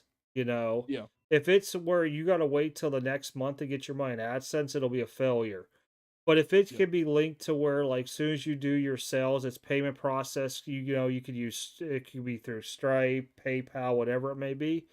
Yep. Or you have different options to do onto it. I think that will be probably one of their biggest things. And I guarantee you, if they cut what half these people are eBay anywhere from 12 to 15%, Yeah. WhatNot at 10.9, and all these other ones at like 11, 12%, and they're like, hey, five. Watch how many people leave. Yeah. Now, granted, you're gonna have to do your own promoting yourself versus a site that's already got all the active stuff on it. But I think there's so many advantages of it, and of a first thing there, I think that the only thing that they have working right now is the buy it now on it. They don't have auction stuff on there. So the thing is, when like I was on there for Burbank's first two, they were just uh they were just listing stuff and showing it on there, and then huh. basically people would buy it now on there. They're trying to set up the auction stuff, but again, it's the payment processing. They're all working through the kinks of that right now. Well, But the even thing with is, like buy it with now, it, you can just work with people on prices and change your exactly. price onto it. And they were doing that. And with it, the good thing is too, I think it's a plus to keep all on one platform. If like I'm like Roth Cards or Kenneth or my guy Sam, how about that? I'll just say Sam because like I personally know the guy. So the thing is, if I'm making YouTube content, I'm showing me buying lots, buying all this type of stuff, all these cards and stuff. And whenever I'm going on there, like, hey, I have all this stuff for sale. My notifications, I'm linked to Sam already because the thing is, I watch his videos, so I probably have notifications set up to like watch his videos, and so it'll probably pop up better than if I have a WhatNot. I have to go to a separate app and all that stuff. On top of that, it makes it seamless. I don't need to set up a different account and stuff. It's right there. If I'm watching Sam per se on YouTube or watching Roth right there on YouTube, you can probably just connect it right to the YouTube account. Makes it super easy and quick. I feel like I feel like if you make content, it makes it so much easier to buy and sell cards using your notoriety. I would think compared to going to WhatNot, because the thing is you have to get them to sign up for a whole different platform, get payment info, all this stuff, which is a hard drag to get people to do. It It's a is. hard thing to get people to do. Getting people onto a different platform, let alone giving their payment info to that platform, very hard to do. Yeah, yeah. I mean, it'll be quite the interesting thing. Like I said, with the YouTube thing, though, you're gonna have to promote yourself versus another site where people could find you. That's a hard part because you got to think. A lot of people go on whatnot thinking they're going to be the next big thing, and they're not. I would say 90% But think the that, thing and they is, fail. but the thing is though with it, it's kind of like the Twitch effect. For basically me being connected to the content gaming space, the multi-million like subscriber YouTube like streamer people, Hmm. you can never build on Twitch. You migrate to Twitch to build, and Whatnot's very similar. Top streamers are the top viewers. If you're at the bottom, it takes hell to grow unless you make Oh content. no, you can move to the top now by bidding, and like it What do pushes you you mean? up to the top for 10 minutes. Yeah, they Does it? came out with it. I won't do it. That's Gotcha. just stupid. Paying $5 to get 5 minutes of like being on top. Oh yeah, Why? yeah, no. I was looking at this But Silicon Valley thing on here. So all these guys and big businesses that had over $250,000 in their accounts are kind of screwed, but the FDIC yep, wants them to call them onto it. yep. And this was a big, and this was the first bank since 2020 FDIC insured to close or to sell out. I Yeah, think. it's pretty bad when look at lost $1.8 million, 21 billion. Wow. Yeah, I mean, Yep. I'll be honest, that's why I don't keep that kind of money into a bank. With it, the thing I'll say though is like with the host like promotion stuff. The thing Mhm. is that's the advantage of being on YouTube. If you don't make content, whatnot, eBay, all this stuff, perfectly fine, all good. If you make YouTube content, you already have those buyers, you already have those bidders. Again, it's like the Ryan Johnson car collector two effect. Yeah, People give yeah. him free expensive cards because it's Ryan Johnson, let alone buying a card from him. If he started auctioning stuff on YouTube right to his freaking audience there, even though he does whatnot a lot, if he's just sitting there on YouTube, people get the notification. They love that guy. They give him thousands of dollars of sports cards already for free to him, let alone buying one to just get for your PC. God, they would go bananas over that. Yeah, So I I mean, could I I could see that being good or bad. I mean, depending on how many followers you have, the versus how many people would tune in, because it could really be a downfall. Somebody making, like I said, with the whatnot thing, some guys barely could hold 3 or 4 people in their stream, and yep, some people, if you got 10 active people and they're bidding, you're fine. But you have to build a presence out there, and people think that, oh, by building a presence means I just come on here and people will flock to me. It's not it. no, no, It's a very, very hard thing to do. Um, some people just know how to market themselves better out there than others too. yep. It's And just like Twitch in that way. You hmm need to build and you need to market. Trust me, people do build on Twitch. They do grow naturally. But one, you need to be in a space that nobody really does. So if you're doing a whatnot, do UFC, do WWE, do soccer. It needs to be a category to where people that there's a decent enough buyer audience that'll be on there whatever times of the day, and you're going to corner that market. You're not going to be able to go live on whatnot doing football or basketball cards. I have a problem with that. So I need to specify and do soccer myself. Those are the only times I get viewers. Because how many soccer streamers are there on there? Probably 2 at one time, 3, 4, 5. well, that's the Besides that, one who else thing are you I gonna go learned to? off of whatnot here recently by doing specific thing like where I say baseball only, football only. I've watched because now that you could see your numbers and stuff, Yep, and by doing it that way, I hold it more consistent than I would do in all sports at once because yep, people kind of know what you have and what you don't have. And I think the other exactly. thing that really hurts a lot of people on whatnot is because they do auction one, card one, slab one, whatever you do. Yep. And that just hurts you because nobody knows your inventory. Yeah, I'm sitting there as a buyer. I'm like, hey, I'm trying to like look for a couple unique stuff, like the things I don't buy the over pop stuff, and that's probably the only stuff that's on there. If you're selling on whatnot, you're trying to do the stuff that appeals to everybody, or stuff that sells well. So if I'm going on whatnot, I'm looking for like my guy. I like Kenneth Gainwell a lot. Just myself, I like him myself. So if I'm looking for Kenneth Gainwell, go on whatnot. I'm probably gonna ask. I literally have got made fun of probably by 10 separate streamers for just asking. But the thing is, if you don't ask, I can't just sit there and wait for it because they're not going to have it. And the thing is, I'm going to leave to the next streamer. If they don't have it in the first 5 minutes, the type of stuff I'm looking for, I'm gone because they don't have it listed. Like what? And the thing is, for people like that, whenever they're searching stuff, I feel like there's a lot more buyers than what we think that aren't just doing the Justin Herbert Prism PSA 9 rookies.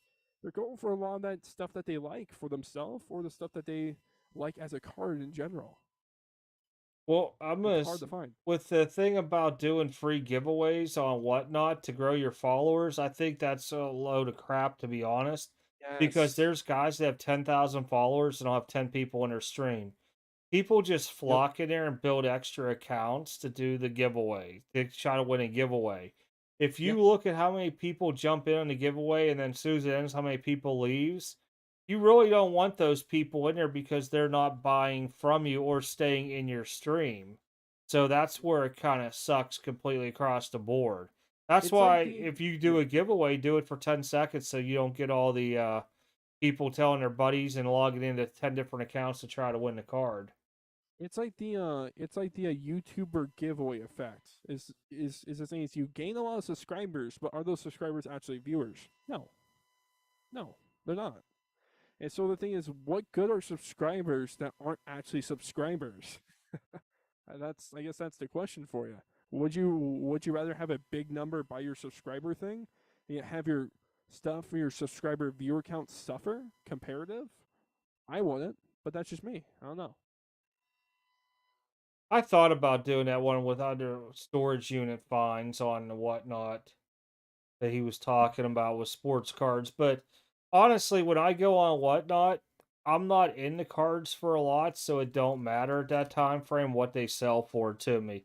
Could I make more money just holding them and listing them myself or selling them to DC Sports? Yeah, but at the same time frame, it's just being able to interact with people and stuff like that too, because you never know.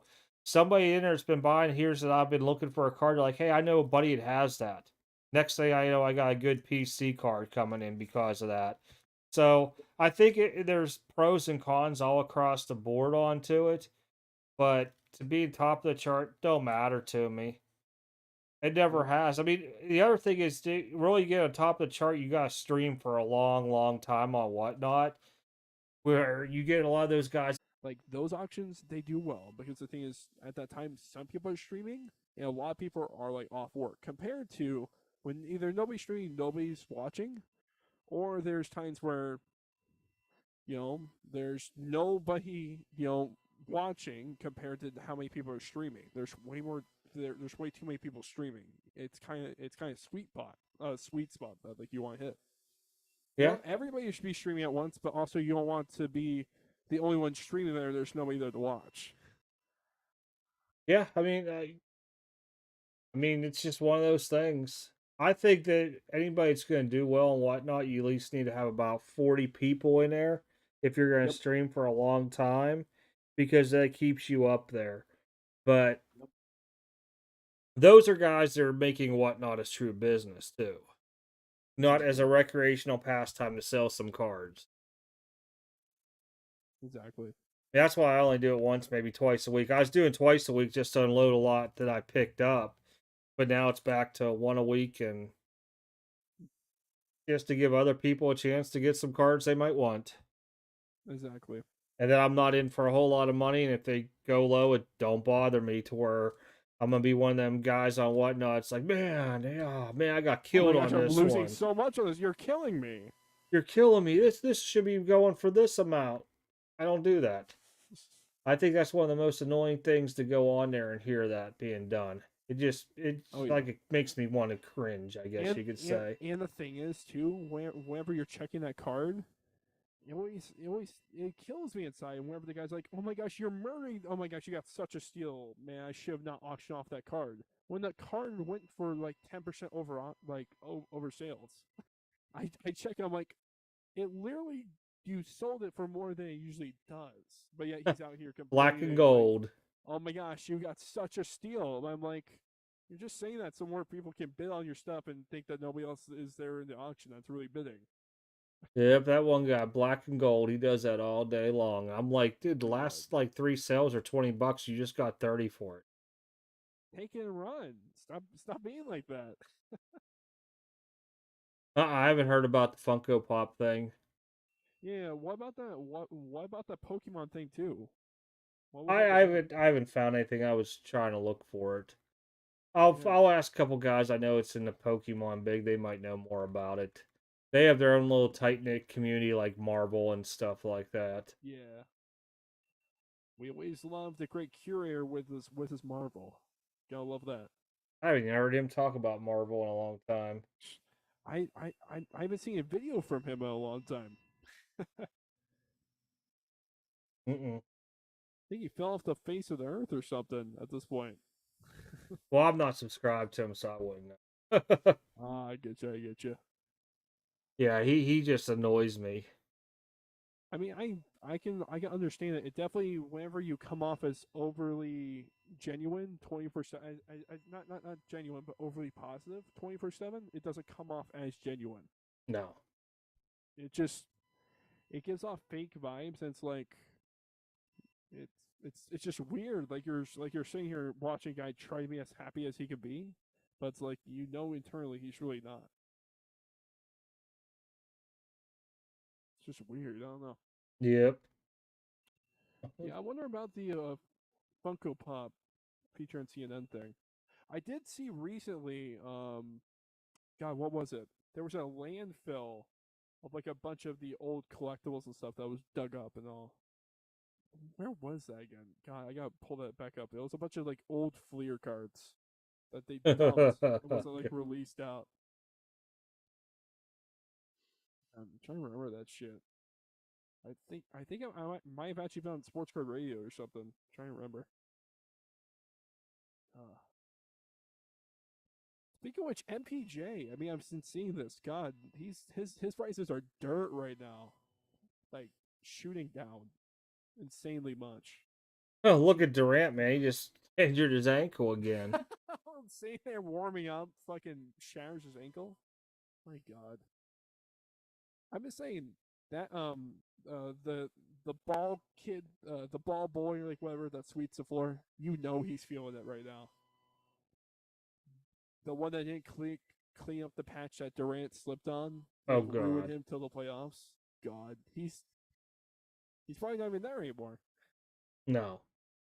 Oh, is it to the playoffs? He's not back now. That's the projection right now. Oh wow.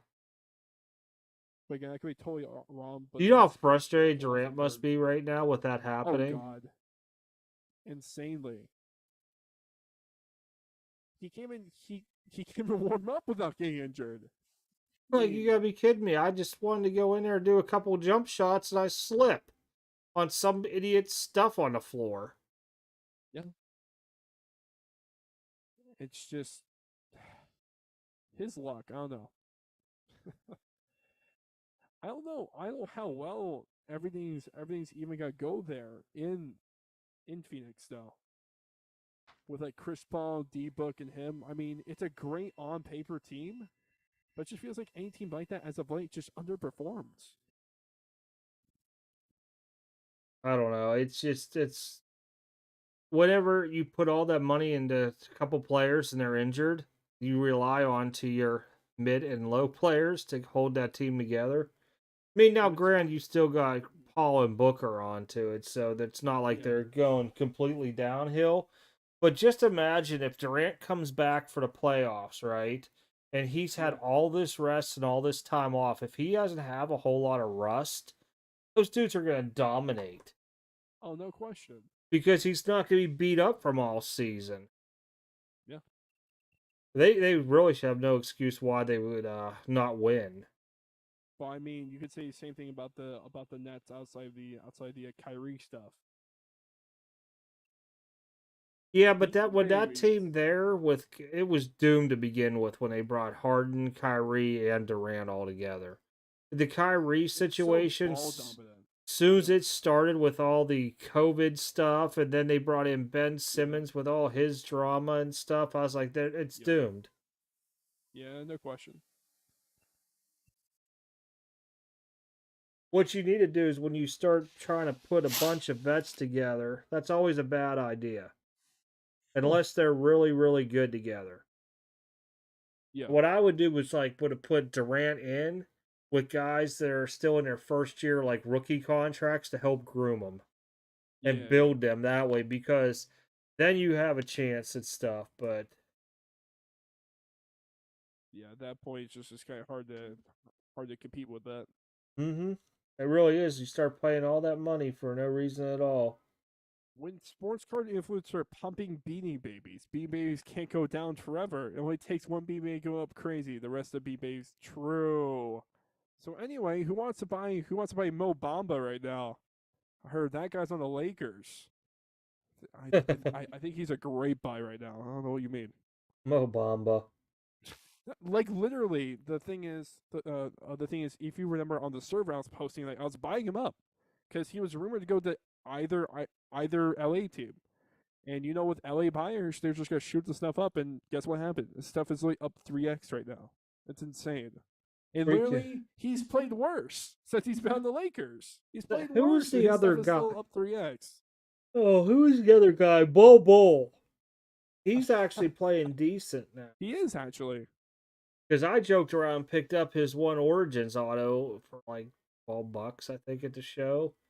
Yeah. And it's like a $25 card. I mean, Oh no. That it's definitely more. I think. Hold on. It's his rookie on card base all right. yeah, I think so. Yeah, it's definitely up from that. I think. Knowing his sales. I think it had a blue background to it or something. I'm pretty sure for what that's it's just a normal one, but I'll check here. But yeah, his stuff is insanely high right now. Like it's insane. Uh, Origins Auto. His his base non-number RPAs are doing $90 right now. What?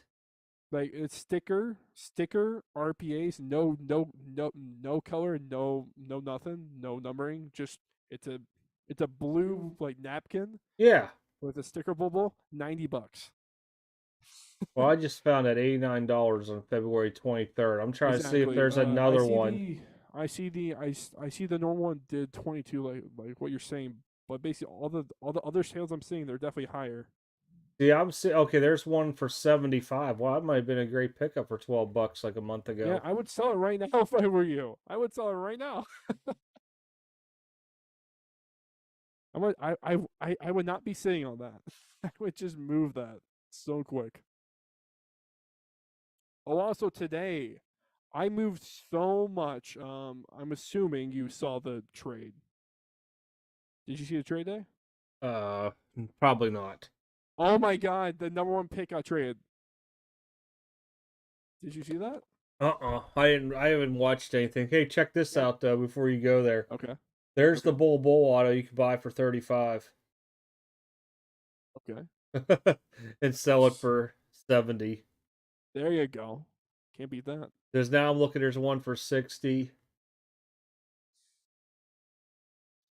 Yeah, I mean, his stuff is just it's so pumped up, kind of like Mo Bamba and all them, all the bigger, somewhat shooty centers. They're just so high right now, depending on The them if number they're one somewhat pick young. went to the Panthers, huh? Yep. So DJ Moore with two first round picks and two second round picks, and DJ Moore for the first. Yeah, I'm looking at the Bears will receive Carolina's number ninth pick and 61st pick, 24th first round, 25th second round. Yep. And DJ. So literally within the hour of the trade, I sold through every single DJ Moore card I listed, about five, I think. I just got his iMac auto coming in from G1. Yep. His stuff is up. I think. Let me just check. I hate market movers, but it'll just show just a spike in prices here, just for reference. I'm just looking to see. I Without got being all like a these football here. Oh, you know, DJ. his stuff is up like 2x right now, at least, from what I've seen. I might have sold all my DJ Moores. Yeah, he's definitely a good sell right now because literally his stuff is okay. How about this? I'll check his contenders autos just as a reference. Here. DJ Moore contenders auto. Huh. I Let's can't see what they're believe the doing. Panthers went all in. Who are they going after? Bryce Young or I don't know why you would Stroud? trade up the one to go for Shroud. Ugh. I don't know why you would, unless you're gonna trade the exchange. Yeah, okay. His contender autos, his base silver hollow just at $75. The most recent sale, and before those were doing like $12, like $15. Did Rick Woods? Within He the went to the last, Texans. Robert Woods went to the Texans. Yep. yep, look at that. But yeah, DJ Moore stuff has at least doubled already within the last within the hour of it happening. I wonder if So the Bills are going to get OBJ. That'd be kind of good. that'd be a lot of wide receivers though in the wide receiver room though. Yeah, but Don't you it think? wouldn't matter because you got to think some of them get injured. You could always rotate them around, less stress on them. Fair enough. Aaron Rodgers return not an option in Packers country. Yeah, kind of already guessed that considering how he's burned those bridges already. He still hasn't said what he plans on doing yet. He said he would, but he's like, nah, no. But yeah, I mean, DA Moore stuff shot up, and I'm assuming usually whenever a big wide receiver goes there, like a Pro Bowl wide receiver, it's usually the quarterback also goes up. We saw that initially whenever whenever the Jalen Hurts got Brown, Mm-hmm. his stuff had good bump there. Good thing is I bought quite a bit. I bought a couple of Justin Fields cards. I bought a Spectral 20 rookie pink the other day. It already came in. I got a couple other things, so definitely gotta look to move those here soon, to say the least. So That's yeah, I mean, I just wonder what the Panthers are gonna do there. I mean, you only move up to get Bryce Young. I don't know why you want if you're not trying to get him. If you're trying to get Shroud, I don't know why you'd be that hard pressed about it. I don't know. Carolina. Who they have a quarterback? Darnold. They have Darnold, and then they have God, what's his name? They drafted somebody last year. God, Oh, I can't think of it now. yeah. Hold on, I'll look him Malik up. Willis went to Tennessee. They Yep, got Corral. yep. Matt Corral. Wow, they don't even give Corral a chance. Not at all. Hey, but Sam Howell's starting. I Hey, mean, at least I got rid of all my Corrals. yeah, because like literally his stuff's going to the dumpster right now. Now I think if you're trying to, I don't know, like his stuff's gonna be cheap. Maybe if you're Jeff Wilson, you're gonna be like buy Corral, buy Corral. You already said that with Greer. I don't know. He's the next Will Greer. I'm telling you, it's crazy. But yeah, I mean, Panthers quarterbacks, it's almost like a revolving door, kind of like the Colts at this point. Yeah, that's good Just old Colt. purgatory. Yep, Justin Field stuff is already spiking right now. I just looked it up. His stuff is already spiking right now. There's been scrolling through, yeah, yeah. Even his Prism base, like normal base ones, have shot up now within the most recent auctions to like $12, and they were doing like $8 or something. Like it's starting to really decently go up a little bit. Yep, 10, 12. Everybody's buying through all the base Justin Field Prism rookies that they can. $14, all within the last hour. All the base ones just trying to buy them all out. It's crazy. Yeah, that's fun. That's fun. So anyway, just trying to think of what other trades have happened recently. I know that there was a few. Yeah, not that it's really crazy out there right now. Yeah. And then there's the Jimmy G trades, like possibilities. Everybody's talking about. Hmm. Well, Jimmy J's a free agent. Is he right now? Yeah. I thought he's still under contract. Oh, my Uh-uh. fault. Damn. Well, he might be till the end of the month, but he's still labeled once free agency opens as a free agent. Oh, gotcha. Oh Yeah, my God, yeah, I forgot about this too. Adam Thielen got released. yeah, I seen that from the Vikings. Yeah, yeah, Good definitely receiver. interesting.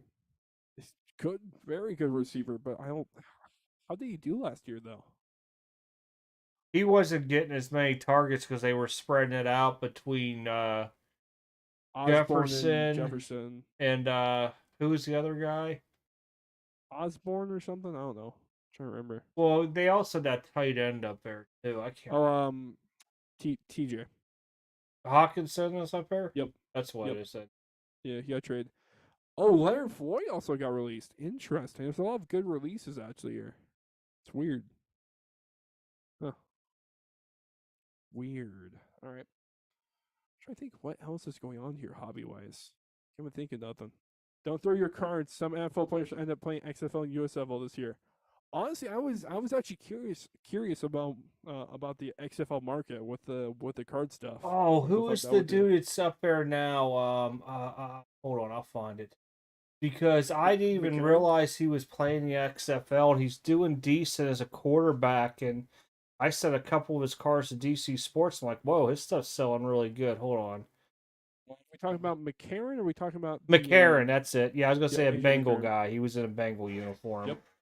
Yep, McCarron stuff. Alabama dual and national champion. It's crazy. Him and I Yeah, had his some stuff is Josh Gordon autos because he's in the XFL now. yep. And those sold really good. I'm like, whoa, what's going on here? Josh Josh Gordon though, weirdly enough, he looks slow there. Have you seen his highlights? He looks slow. I just Honestly, the only reason I even looked at it was because I couldn't figure out why McCarron was doing what he's doing. I remember doing a Google search and he played in the XFL and he Yep. had some decent games. And I'm like, oh, he's And trying to there was a revive his old NFL experience here of a couple games. and there was a famous God interview that he did. That's kind of why too. He did a interview talking about like how he rather start in the XFL than be a backup quarterback in the NFL. Yeah, I And he remember chose to seeing be that. there. Well, the Yeah. thing I was getting a kick out of, the dude that used to be a backup in Dallas is in the XFL. Ben DiNucci. Danucci? Yeah. Danucci, something like that. Yeah, I've seen his name He on was there. he was like a rookie last year in 2020. That was a few years ago. Yeah. I think at least 4 years ago. Because I remember Was he it? I started don't. in I a couple don't think it was that games. long ago. Hold on. I feel like it was not that long ago. Hold on. Yeah, because the thing is, I bought some of his like Prism rookie autos for like 50 cents. Ben DiNucci, okay, he got drafted 2018. Yeah, I was going to say it was a while back. Yeah, I was going to 2018. say if it wasn't during Daniel Jones's rookie year, it was during the year before.